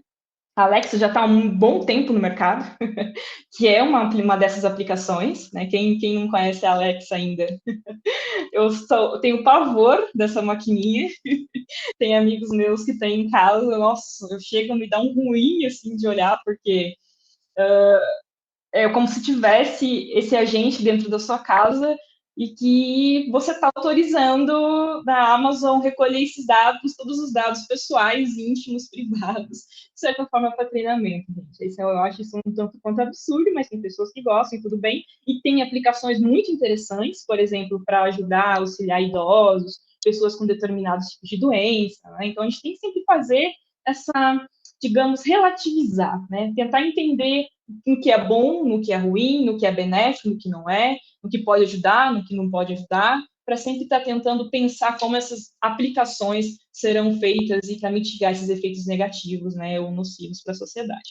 Então, o GPT está aqui, o 4, né, que é a última versão, e a gente tem o Bard, o Llama da Meta, né, que é um outro competidor, mas inicialmente o GPT surgiu no ChatGPT mesmo, foi o nome inicial, GPT, né? Aqui, ó, GPT-3, né? Começa o GPT-1, GPT-2, GPT-3, e vai subindo. E olha o tanto, gente, de ramificações da família, né, de possibilidades que foram surgindo. E se a gente for pensar, são bastante possibilidades, mas são poucas empresas. Olha só, a gente for contar nos dedos, 4, 5, que detêm, né, o monopólio não só da patente dessa tecnologia, mas de desenvolvimento também. Então, isso também causa uma série de problemas, falando aqui em monopólio econômico, de competição, de regulação e assim por diante. Essas empresas elas estão preferindo pagar multas, né, do que seguir os códigos de regulação que os países estão tentando organizar e impor. Então, isso é um tanto quanto problemático também. Então, vejam, o ChatGPT não surgiu do nada, né? Ele não veio do nada aqui, caiu no mundo, fazendo coisas incríveis, maravilhosas, que as pessoas nunca viram antes. Então, eu acho que esses certos... O pessoal fala hype, mas eu digo, causa uma inflexão na ciência, né? Porque o que acontece? O chat representa uma inflexão na ciência de tal modo que todo mundo começa a falar, todo mundo quer saber o que quer, todo mundo quer dar uma opinião sobre. Às vezes a opinião é fundamentada, às vezes a opinião é mal fundamentada, e isso todo mundo começa a questionar a ciência, né? Então, quando eu converso com os cientistas da computação, eles ficam meio irritados, né? Eles falam, poxa, todo mundo tem uma coisa para falar agora, isso não é tão novo assim, enfim, mas em poucos momentos na história da humanidade a gente tem esses períodos de inflexão em que todo mundo está interessado numa determinada ciência, nas possibilidades, nos seus efeitos, né, na sociedade. Então, a gente pode pensar o chat como esse momento de inflexão numa ciência, de inflexão que está fazendo com que todo mundo olhe para, pense sobre, né, que opine. Então, isso é legal, gente, porque esse é o momento em que a ciência ela sai, né, dos seus círculos restritos, né, da elite científica e passa para a sociedade. É o que sempre foi pensado como o papel da universidade, difusão de conhecimento, difusão de ciência, né, esse diálogo do conhecimento científico com a sociedade. Então, isso é importante. Apesar de todo o caos que é gerado, porque são muitas informações a respeito. Bom, é difícil definir, então, né, como mitigar esses comportamentos nocivos, seja nos dados de treinamento no modelo treinado. Por quê? Esses modelos, um dos problemas, né, que essas linguagens que a gente está chamando de preconceito, discriminação, varia de acordo com contextos e culturas. E é claro que a gente tem uma determinada cultura e contexto que está coletando esses dados, né, que através dessas múltiplas ferramentas de IA está coletando esses dados, que vem de algum lugar particular e está gerando esses dados para treinamento e logo para consumo, né, no produto final, que é quando a gente usa, quando interage com a gente. Então, uma das soluções seria incluir filtros nos dados de treinamento. Aí a gente tem os rotuladores, né? Os trabalhadores cognitivos, geralmente de terceiro mundo, que fazem a grande parte desse trabalho, que melhoram esse feedback. No entanto, uma das críticas dos cientistas da computação, que são um pouco mais críticos da área, eles dizem, olha, aplicar filtro não é a solução, tem que modificar o algoritmo. Então, tem uma série de controvérsias em relação a isso também. Exige-se, né, pesquisadores transdisciplinares, né, a gente está chamando aqui de multidisciplinaridade das áreas, para discutir quais são esses valores e quais devem ser inclusos, quais devem ser retirados. Há uma discussão enorme também de quem deve criar e implantar esses modelos, quem será responsável, como eles serão responsabilizados por esses danos. As discussões de regulação que a gente tem hoje trabalham exclusivamente com esse tópico. Uma das soluções seria aumentar os recursos disponíveis para as universidades, para que a academia possa contribuir e avaliar novos modelos. Então, esse tópico está sendo bastante discutido no CIFOR, inclusive o Centro de Inteligência está fazendo parte dessas discussões com o Congresso, com a OAB e por aí vai. Mas também é cheio de espinhos, é um terreno bastante, é um campo minado, né? Porque, enfim, tem todo um contexto econômico por trás, né? Essas grandes empresas não querem ser reguladas, elas querem se autorregular, trazer a regulamentação e falar, olha, a gente se regula, mas a gente quer assim. Aí o governo, ele, de certa forma, tem que incorporar essas demandas e trazer. O que está acontecendo ao contrário? O governo quer impor essas demandas para que isso seja mais efetivo, para que a regulação aconteça de fato. E é por isso que está acontecendo essa série de discussões que a gente tem acompanhado também. Bom, gente, tem o Manifesto Noscópio, que é um artigo, tem um site também. Eu não vou abrir a janela, mas eu gostaria de abrir, porque eu vou ter que abrir, interromper e compartilhar com vocês de novo. Mas eu vou deixar na descrição para vocês também depois acessarem. É um artigo muito interessante que discute como a inteligência artificial, e aí a inteligência artificial mais geral, né, pode servir como instrumento de extrativismo do conhecimento, extrair conhecimento. Esse é um aspecto muito legal, legal no sentido de pesquisa, né? Mas não é nada legal no sentido de efeito social. Por quê? Tem vários momentos de extração do conhecimento. Tem um momento na extração dos dados, que é conhecimento gerado pelo ser humano. Depois tem na detecção de padrões desse conhecimento, nas gerações de aplicativos, na geração de produtos de IA, que são monopólios de empresa, que pegaram, né, esses dados de treinamento, não foram pagos, e as pessoas geralmente também nem sabem que seus dados foram usados para treinamento. Ou muitas das vezes concordam sem nem saber o que estão fazendo, como é aqueles, né, concordo, quando você abre um aplicativo, a gente nem lê, né, só vai clicando, concordo. Tem um outro momento também, que diz respeito aos trabalhadores, né, dessa área, trabalhadores cognitivos, como eu citei antes, esses rotuladores, que são pessoas contratadas por, né, centavos de dólares em países subdesenvolvidos para treinar esses dados, rotular esses dados, que é uma parte extremamente manual, né, não parece, mas ainda é claro. Tem uma elite também, eu digo um pequeno grupo, no sentido de elite, de pequeno grupo de cientistas da computação, né, e análise de dados que estão envolvidos nesse processo. E a gente tem também mega empresas hoje utilizando o conhecimento gerado na universidade para desenvolver as suas tecnologias com uma contraproposta ou com uma troca, né, muito inferior ao que vale. Então, a gente tem essa extração de conhecimentos, né, de acadêmicos, de mestrandos, de doutorandos, até mesmo de graduandos. Né? Então, isso tudo também entra nessa questão. E tem um gráfico bem legal, gente, é um desenho, é um texto-mapa que foi feito identificando como isso ocorre, né? Desde, seja utilizando trabalhos de máquina ou trabalho humano, isso vai convergindo e o autor vai dando essas dimensões de forma visual para a gente.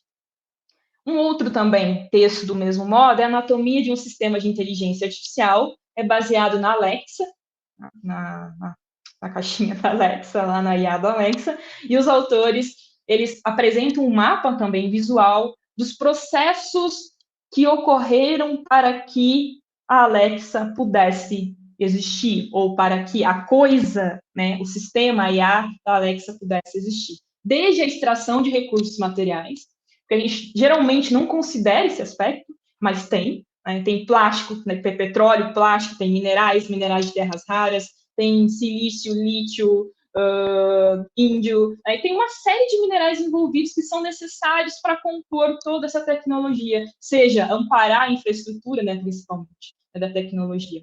Sem contar recursos materiais como água, energia elétrica, apesar de haver tentativas, né, de minimizar e de tornar esse processo mais sustentável com energia solar, energia eólica, mas de alguma forma, né, é um processo de extração violento, tá, pessoal? Inclusive, é difícil de rastrear de onde vêm esses componentes exatamente, porque é uma série de indústrias e empresas envolvidas, uma rede extensa de trabalho e, consequentemente, de exploração do trabalho. Depois a gente tem o processo de produção dessas peças, desses componentes. A gente tem o processo, né, de extrativismo do conhecimento, onde entra o outro setor de trabalhadores, a extração de dados. Depois a gente tem o descarte desses materiais, né, os resíduos tóxicos que isso libera. Se vocês pegarem, eu não lembro quais são os países, mas procurem no Google resíduos tóxicos de componentes digitais, né, dos restos. Tem ilhas, tem países que têm ilhas enormes desses componentes descartados, que eles, além, né, de serem descartados dessa forma, eles soltam, né, rejeitos horríveis, né, não só prejudiciais ao meio ambiente, mas também à saúde humana, e a própria extração desses minérios também tem uma série de consequências, como a gente bem sabe no Brasil, né? Enfim, então, tem toda uma infraestrutura, gente, que dá suporte a tudo isso. A tecnologia não é etérea. Então, quando a gente fala do chat, o chat, ele está, de alguma forma, inserido, essas IAs generativas estão inseridas nesses processos. E geralmente, as pessoas não falam sobre isso, ou quando se fala de forma muito superficial. Enfim. Então, e é difícil regulamentar esse setor, porque a parte ilegal, né, a extração ilegal, o trabalho ilegal, predomina. Então, e é terrível, gente. Depois, nesse artigo aqui, tem indicações de fontes de outros artigos que discutem exclusivamente esse aspecto.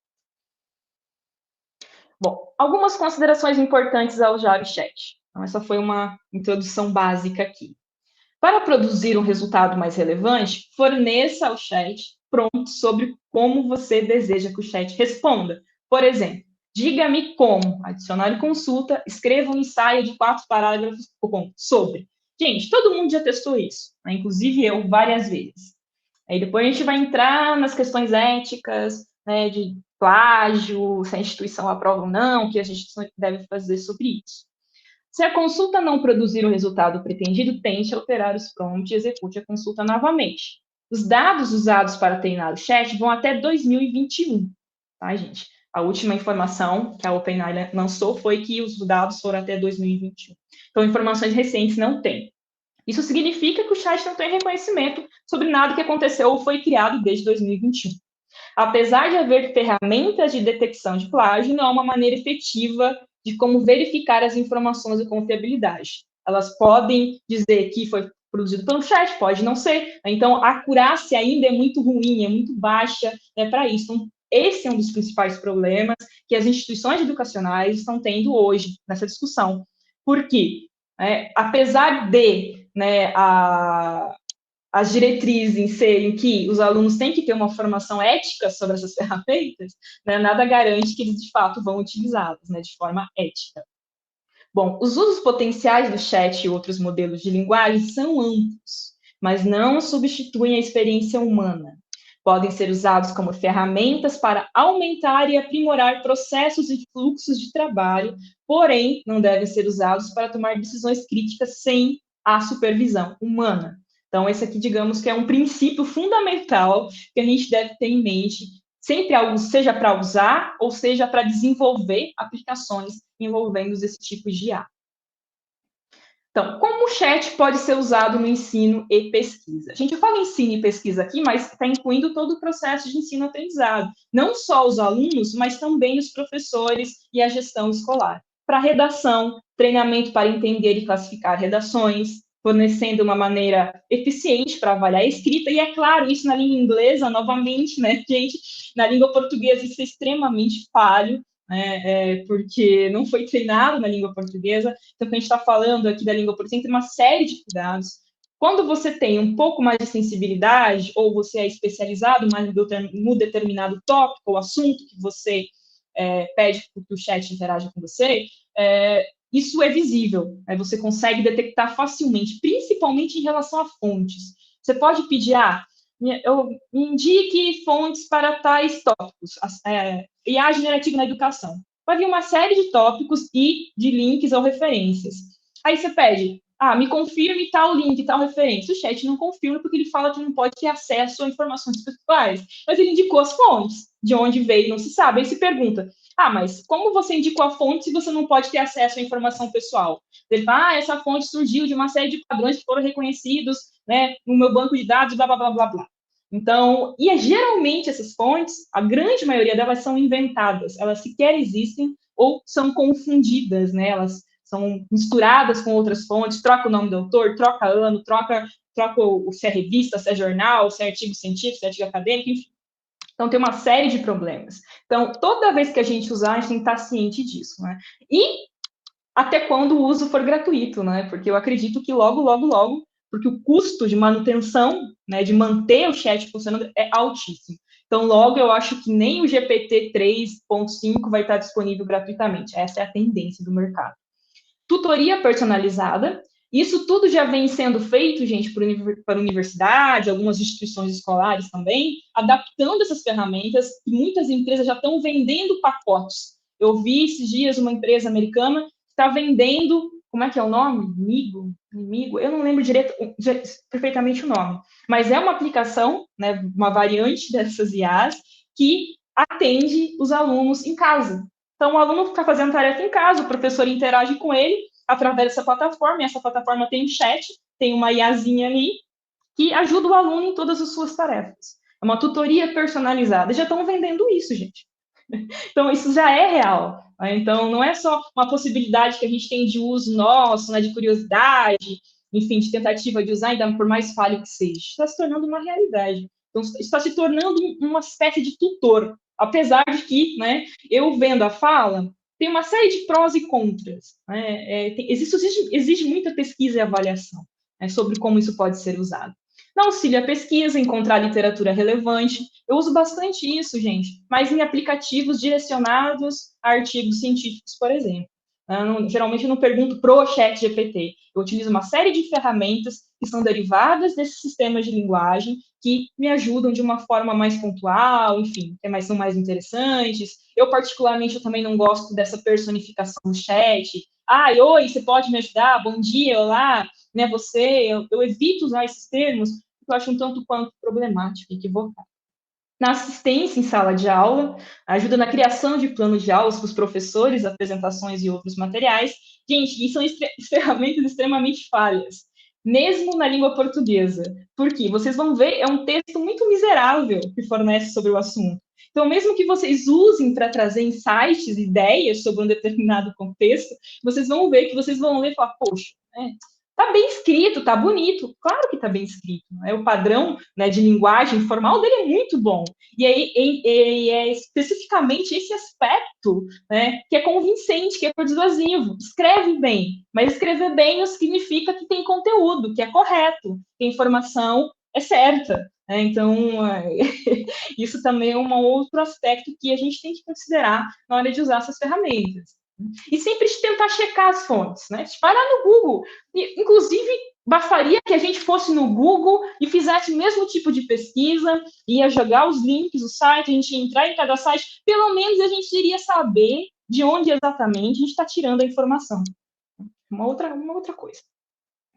Bom, tradução de idiomas. A Microsoft já tem, dentro do Word, é uma ferramenta incrível, eu gosto muito, porque você joga, por exemplo, um arquivo em inglês lá dentro, você seleciona o texto e automaticamente ela traduz do lado para você. Então, é a generativa, gente. Então, tem uma série de aplicações. Então, não é o chat que faz isso. O chat só virou, digamos, uma modinha, assim, e tal, uma jogada de mercado fantástico, né? Teve um momento muito propício para isso tudo, e assim por diante. Escrita, pesquisa e desenvolvimento. essa melhoria da habilidade de escrita no português também, gente, é extremamente falha. Tá? Esses tópicos que eu estou trazendo para vocês é de um cientista americano que escreveu, né, voltado para a língua inglesa. Eu estou adaptando uma série de considerações que ele fez, depois eu vou deixar referência para vocês também, que eu achei um tanto quanto equivocadas, e eu peguei só os princípios gerais de como fazer isso, porque tem alguma fundamentação científica. A grande maioria do que a gente vê na mídia, das opiniões por aí, das divulgações de como usar, são meio sem critério, né, gente? Assim, sabe, as pessoas, dá para usar fazer aquilo, fazer aquilo, fazer aquilo, mas tá, né? Enfim, aí como a gente está falando de universidade, de contexto científico, de escola, de instituto, a gente tem que trazer informações razoavelmente fundamentadas e consolidadas, né, por especialistas ou cientistas de alguma área. Então, o chat também pode criar, né, currículos, questionários, provas, enfim. Aí envolve outra série de outros elementos de questões, geração de resumos e relatórios. Gente, eu testei geração de resumo no chat, testei em outras ferramentas similares, não é bom, tanto na correção de texto também, fornece umas palavras, os termos. As palavras não estão erradas.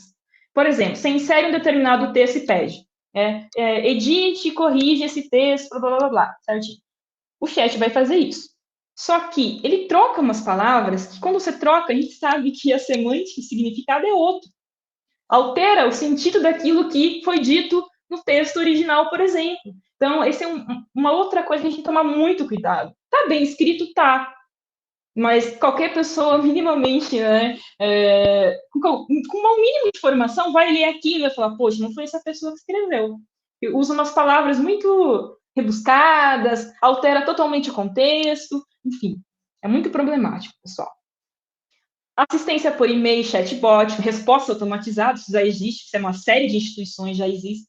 A gente for comprar as coisas, né, abre lá link no WhatsApp, fala com o chatbot da Marilu, do Bradesco, sei lá de quem, do Itaú, né, as grandes empresas já estão usando isso, as instituições também há muito tempo. Né? Planejamento de reuniões e eventos, quando você tem essas IAs, né, acopladas dentro de um sistema, você consegue fazer isso também. Dizem que as pessoas jogam a agenda para a IA e falam, olha, ache um encaixe para mim tal dia e tal dia. Eu não faria isso, obviamente, mas tem gente que faz, então é uma forma de usar isso. Assistência turística no campus, isso eu acho extremamente legal, o Google Earth já faz isso. A gente pega o Google Earth lá, se vocês entraram, e você jogar Instituto Federal, tal lugar. Você vai lá, vai te levar, te dá um zoom. Você pode aplicar isso dentro do próprio campus, né? Percorrendo os setores. Tem museu já online, né? A gente outra uma outra aplicação interessante. Você pode percorrer circuitos turísticos inteiros através desses sistemas, é bem interessante. Assistência política, né? Pedir para auxiliar, isso também eu acho todo quanto problemático, porque, né? Imagina, né? Você pede, né, para sugerir, atualizar políticas e procedimentos, né? Com base em quê? Com base em quais documentos? Aonde vai tirar isso? Então, tudo isso tem também um extremo cuidado, mas as pessoas, né, inclusive, eu já vi pessoas aí, políticos brasileiros, tentando fazer projeto, pediu para a IA fazer um projeto para o chat, foi lá e apresentou o projeto, enfim. Geração de relatórios. Mas, gente, não significa que a gente não possa usar para trazer insights. Às vezes funciona, às vezes não funciona. Isso depende de tudo como a gente interage, dos prompts que a gente coloca, de como a gente faz isso. Então, depois eu vou dar umas dicas de prompt no final para vocês. Então, tem algumas melhorias dentro desses sistemas, né, do processamento de linguagem natural. Né, eles estão tentando trazer um conjunto maior e mais diversificado de dados, estão tentando corrigir isso todos os dias.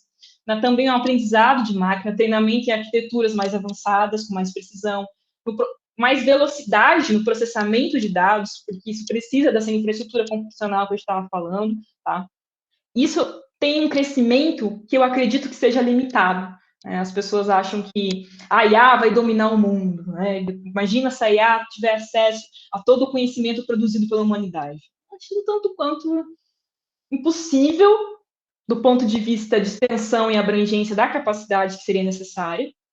Eu acho isso também um tanto quanto impossível do ponto de vista cognitivo, porque isso significaria que todas as línguas humanas já conhecidas tivessem que ser processadas, né, pela IA para poder ter acesso a uma parcela do conhecimento que é produzido.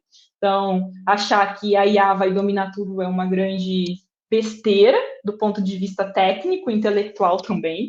Então, a gente tem que ter muito cuidado em ter, né, disseminar esse tipo de informação por aí, que é bastante comum, essa vulgarização do que isso tudo significa. E os fatos, né, geralmente são deixados de lado, como, por exemplo, eu citei os monopólios dessas IAs, e que isso sim é extremamente problemático e danoso, aí tem efeitos a longo e curto prazo. Bom, resumindo, o ChatGPT funciona como uma ferramenta de suporte. Então, são poderosos, mas eles não se destinam e não devem se destinar a substituir professores e outros humanos e outras profissões. São ferramentas melhor usadas como apoio de aprendizado, ensino e pesquisa, quando a instituição adapta isso ao seu próprio currículo, né, ao seu plano, né, de ensino. Não tem capacidade de entender e interpretar texto e contexto e as nuances da mesma maneira que os humanos, embora gerem texto de modo semelhante, mas não possui o mesmo nível de compreensão e empatia quando a gente está falando de um contexto de vivência, de aprendizado.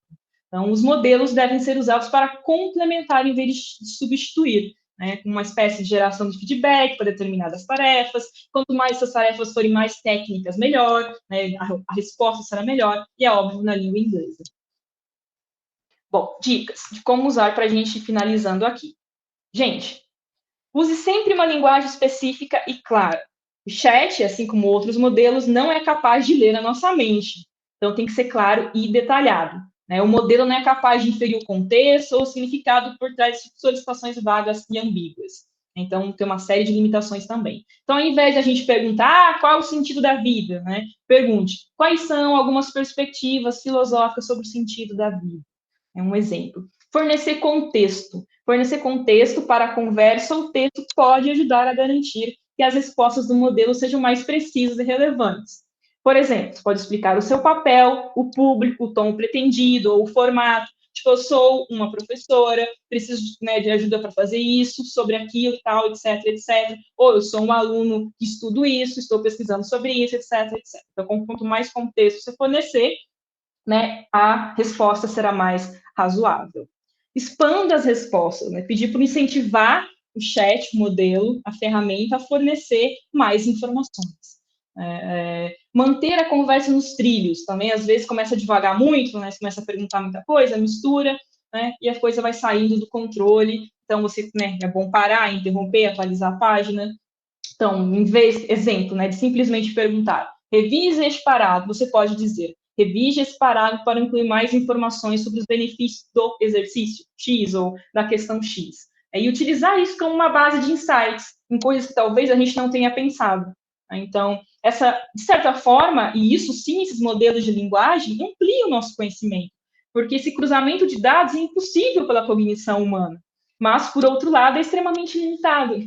Esses mesmos dados, esses metadados que são gerados, que são essas saídas, eles não conseguem capturar nuances semânticas, significados, relações que talvez só a gente conseguiria fazer, ou melhor, só a gente consegue fazer. Então, ao mesmo tempo que amplia o conhecimento, porque ele consegue fazer esse cruzamento, né, com uma grande quantidade de dados, ele restringe. Então, essa é uma contradição, é um peso que a gente sempre tem que considerar nesses momentos.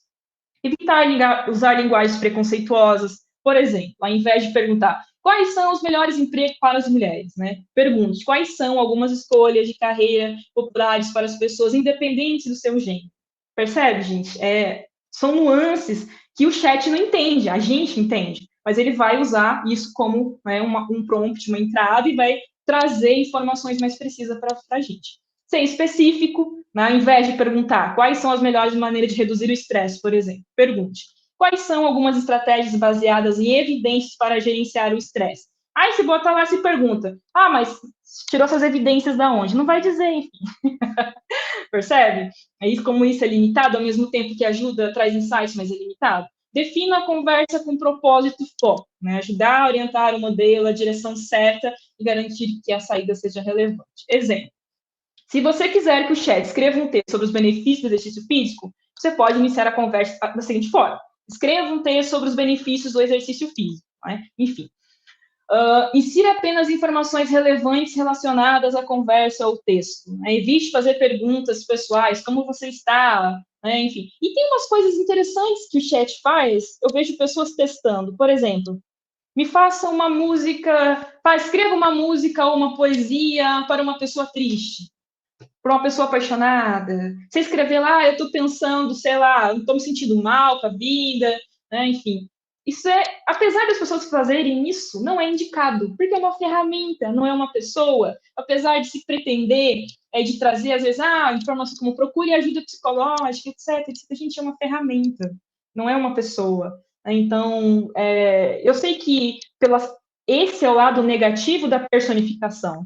As pessoas começam a conversar e começam a acreditar naquilo como uma entidade, como um ser, de fato. Quem assistiu o filme Ela, Her, né, o cara se apaixona, o ator se apaixona pela voz feminina do computador dele, pela AI, extremamente interessante. Bom, agir com perspectiva específica ou persona, ou seja, né, quando você vai discutir um tópico, pode ser útil inserir uma persona, ou seja, um profissional, por exemplo, profissional de marketing, aluno, né, um graduando ou um aluno do curso, sei lá, de informática, de administração. Esse é o aspecto da persona. Então, ao fornecer instruções específicas sobre o que você deseja, faça, né? Você pode orientar as respostas que o modelo sejam mais relevantes e úteis. Então, as informações e instruções específicas. Então, resuma este artigo, torne o assunto X mais interessante, ou revise para considerar X, né? Então, essas são as instruções específicas que a gente está falando aqui. Não só jogar um tópico e falar, fala sobre isso. Aí vem o resultado, você pega aquilo, beleza, né? E vai embora. Pergunte ao chat sobre um tópico e depois como outro tópico se relaciona com esse, aquele modelo de matrizes. Isso é super interessante de pensar, esse modelo de relações. Insira um tópico e manda uma resposta. Como esse tópico se relaciona com esse? Como esse assunto se relaciona com esse? Eu acho que isso é uma maneira interessante de explorar essas ferramentas. Né?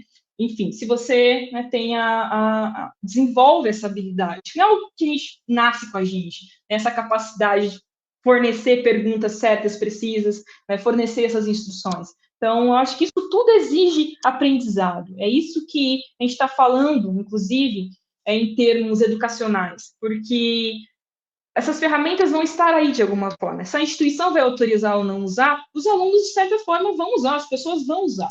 Então, a melhor maneira é aceitar. Então, as discussões sobre isso na universidade, a USP realizou uma discussão alguns dias atrás, meses, né, já, meses atrás, sobre isso, falando, olha, não tem o que a gente fazer, não tem como proibir, e proibir não seria saída, não seria solução, então a gente tem que, de certa forma, incorporar isso no nosso currículo e fazer com que fazer com que os professores consigam dialogar com os alunos sobre isso através de estratégias didático-pedagógicas para lidar com isso.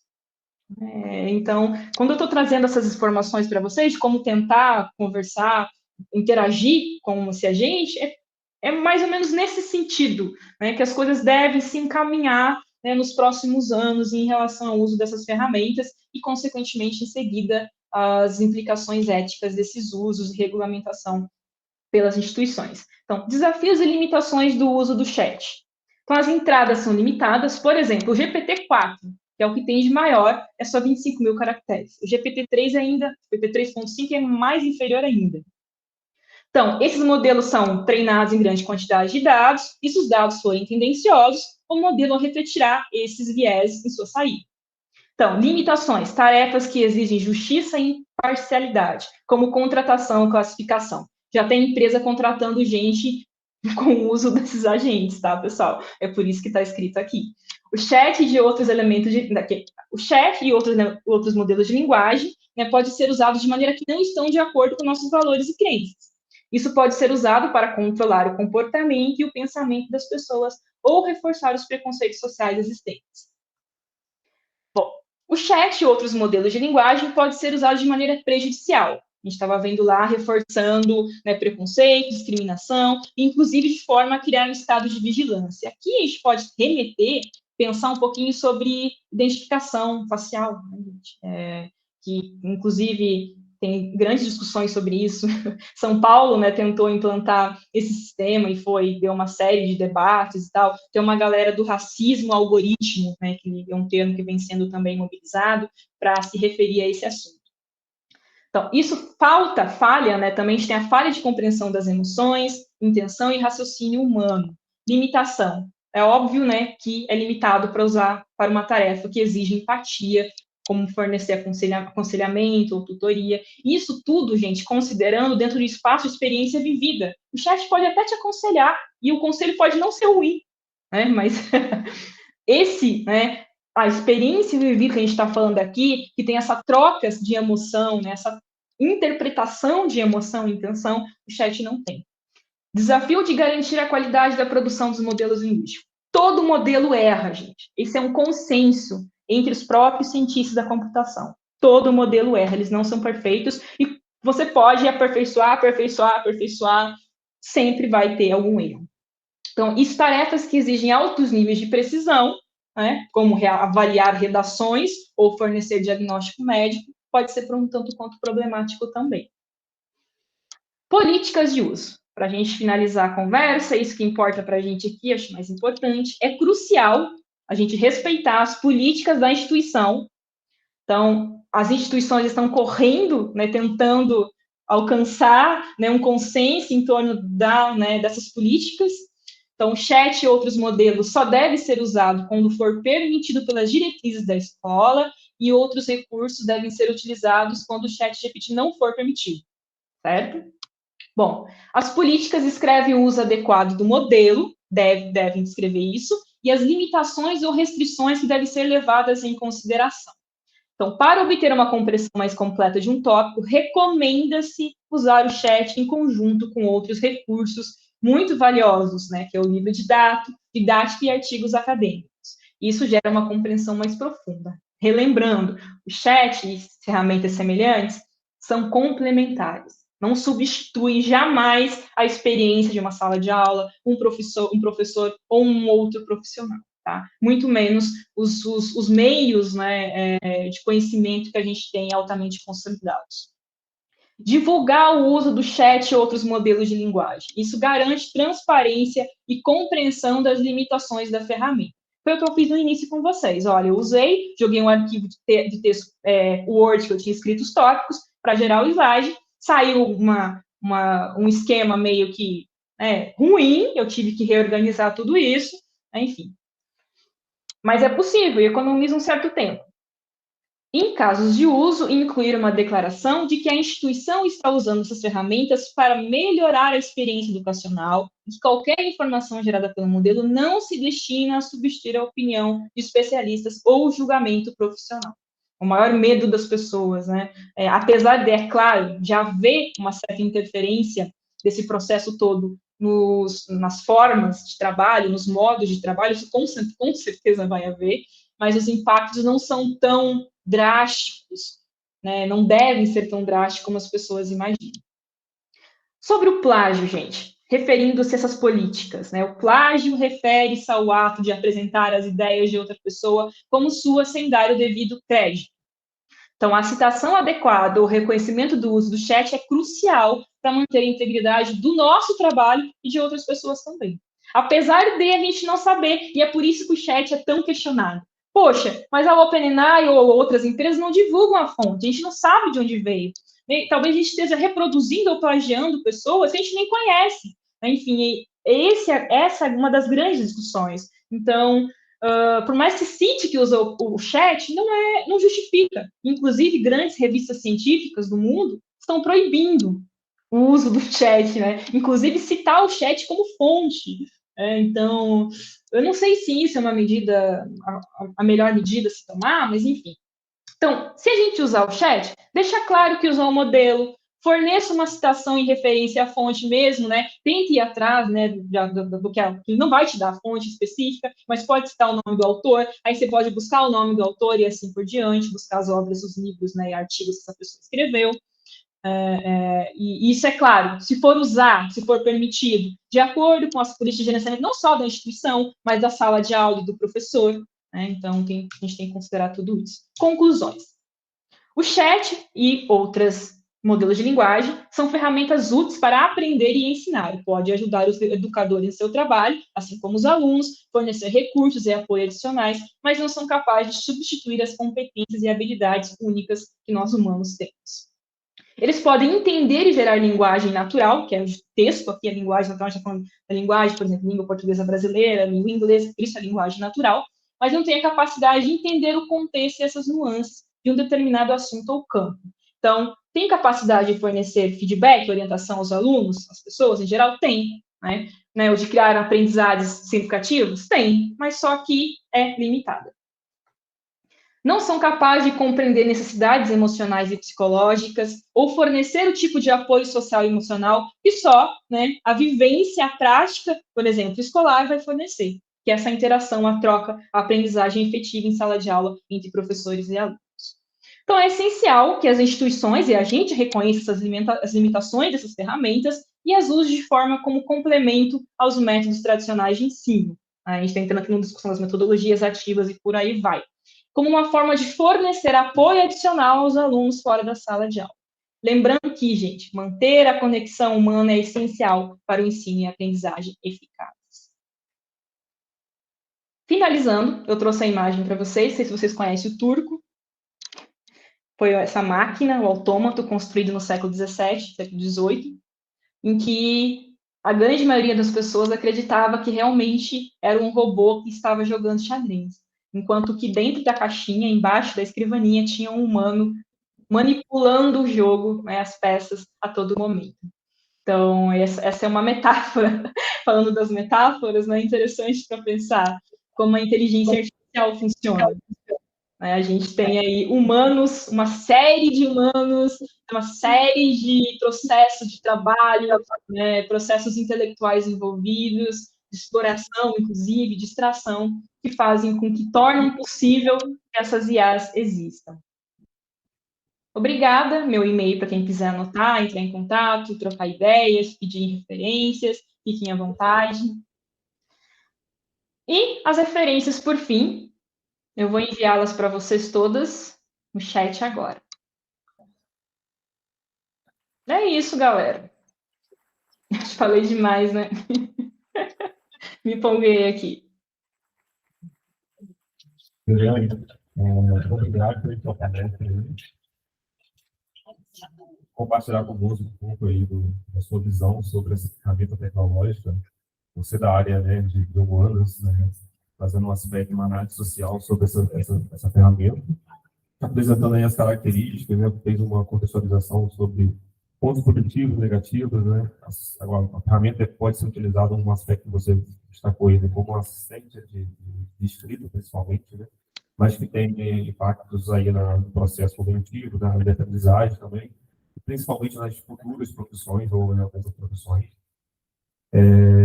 Alguém me pergunta, todo mundo aqui ficou firme e forte até, né, o horário do almoço, todo mundo já está quase gritando aqui, mas acredito que todo mundo também ficou feliz aí com a palestra e vai saber usar adequadamente, eticamente, o ChatGPT. Eu acho que tem um tema interessante tanto para os alunos quanto para nós docentes, né? Ficamos nesse dilema, como usar essa ferramenta no contexto do nosso currículo de uma disciplina, por exemplo, como deixar os alunos utilizar ou se não deixar.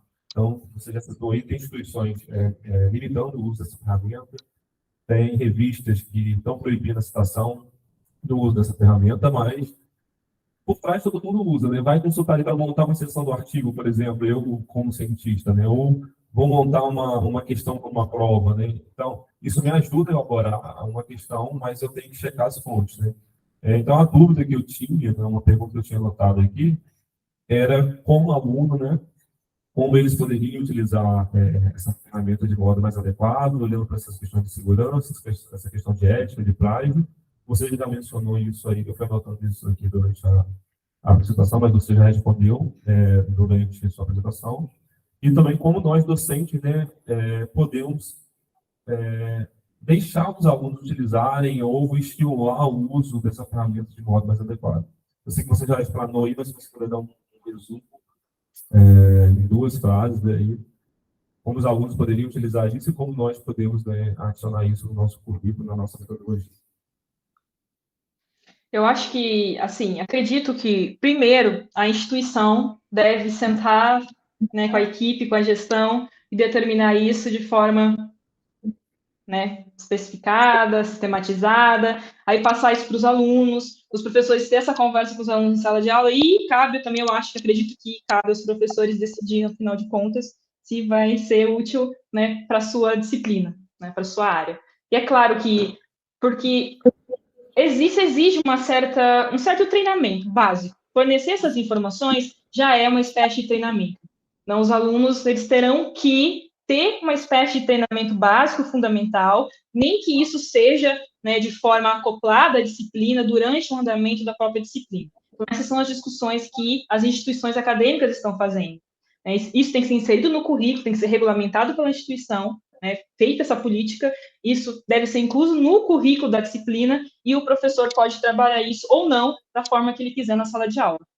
Né, ou seja, seguindo alguns princípios fundamentais. E isso vai exigir um certo ensino, uma certa aprendizagem. Então, acho que esse é um momento interessante de como os alunos podem usar, né, isso ser incluído dentro do currículo da disciplina. Tem professores que falam, gente, né, eu uso o chat, por exemplo, busque insights sobre determinado assunto ou relação a determinado tópico. Né? Os alunos vão lá, colocam, isso durante a aula, isso mas isso em universidade, é um pouquinho diferente. Mas, enfim, você tem acesso ao laboratório de informática com a supervisão do professor. Isso é fundamental. Acho que tanto quanto for, né, mesmo que seja para realização de tarefas, né, isso tem que ter um acompanhamento, né, uma tutoria ali do professor, está sempre acompanhando, né, e falando, mostrando os caminhos, as maneiras de se usar, né, o que perguntar, como checar a fonte. A grande maioria dos alunos não sabe né, o que significa checar uma fonte, por exemplo, uma referência. Então, isso exige acompanhamento do professor. Então, mas o fundamental a instituição tem que definir os princípios, se vai usar ou não, alguns princípios fundamentais, e isso tem que estar acoplada, de certa forma, ser incorporada, né, ao currículo das disciplinas específicas. Isso é fundamental. Obrigado aí pela resposta. Alguém tem mais alguma pergunta? Posso... Então, um agradecimento novamente, reforçamos o nosso agradecimento aí por sua disponibilidade e parabéns pela palestra. Muito obrigada, eu que agradeço, gente, pela paciência de vocês. Eu vou enviar o documento para o professor Renato, porque a entrada de caracteres do chat é limitada e a lista é gigante. E aí ele passa para vocês depois, tá bom? Eu gostei de algumas referências ali, vou pegar com ele. Obrigado. Nada, gente. Tchau, bye.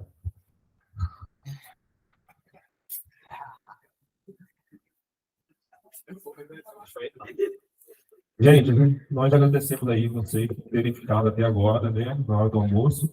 Queremos agradecer a comissão organizadora desse evento, o Chato do professor Renato, a professora Consuelo, e por mim, e o coordenador Alexandre, e os professores, né, que aderiram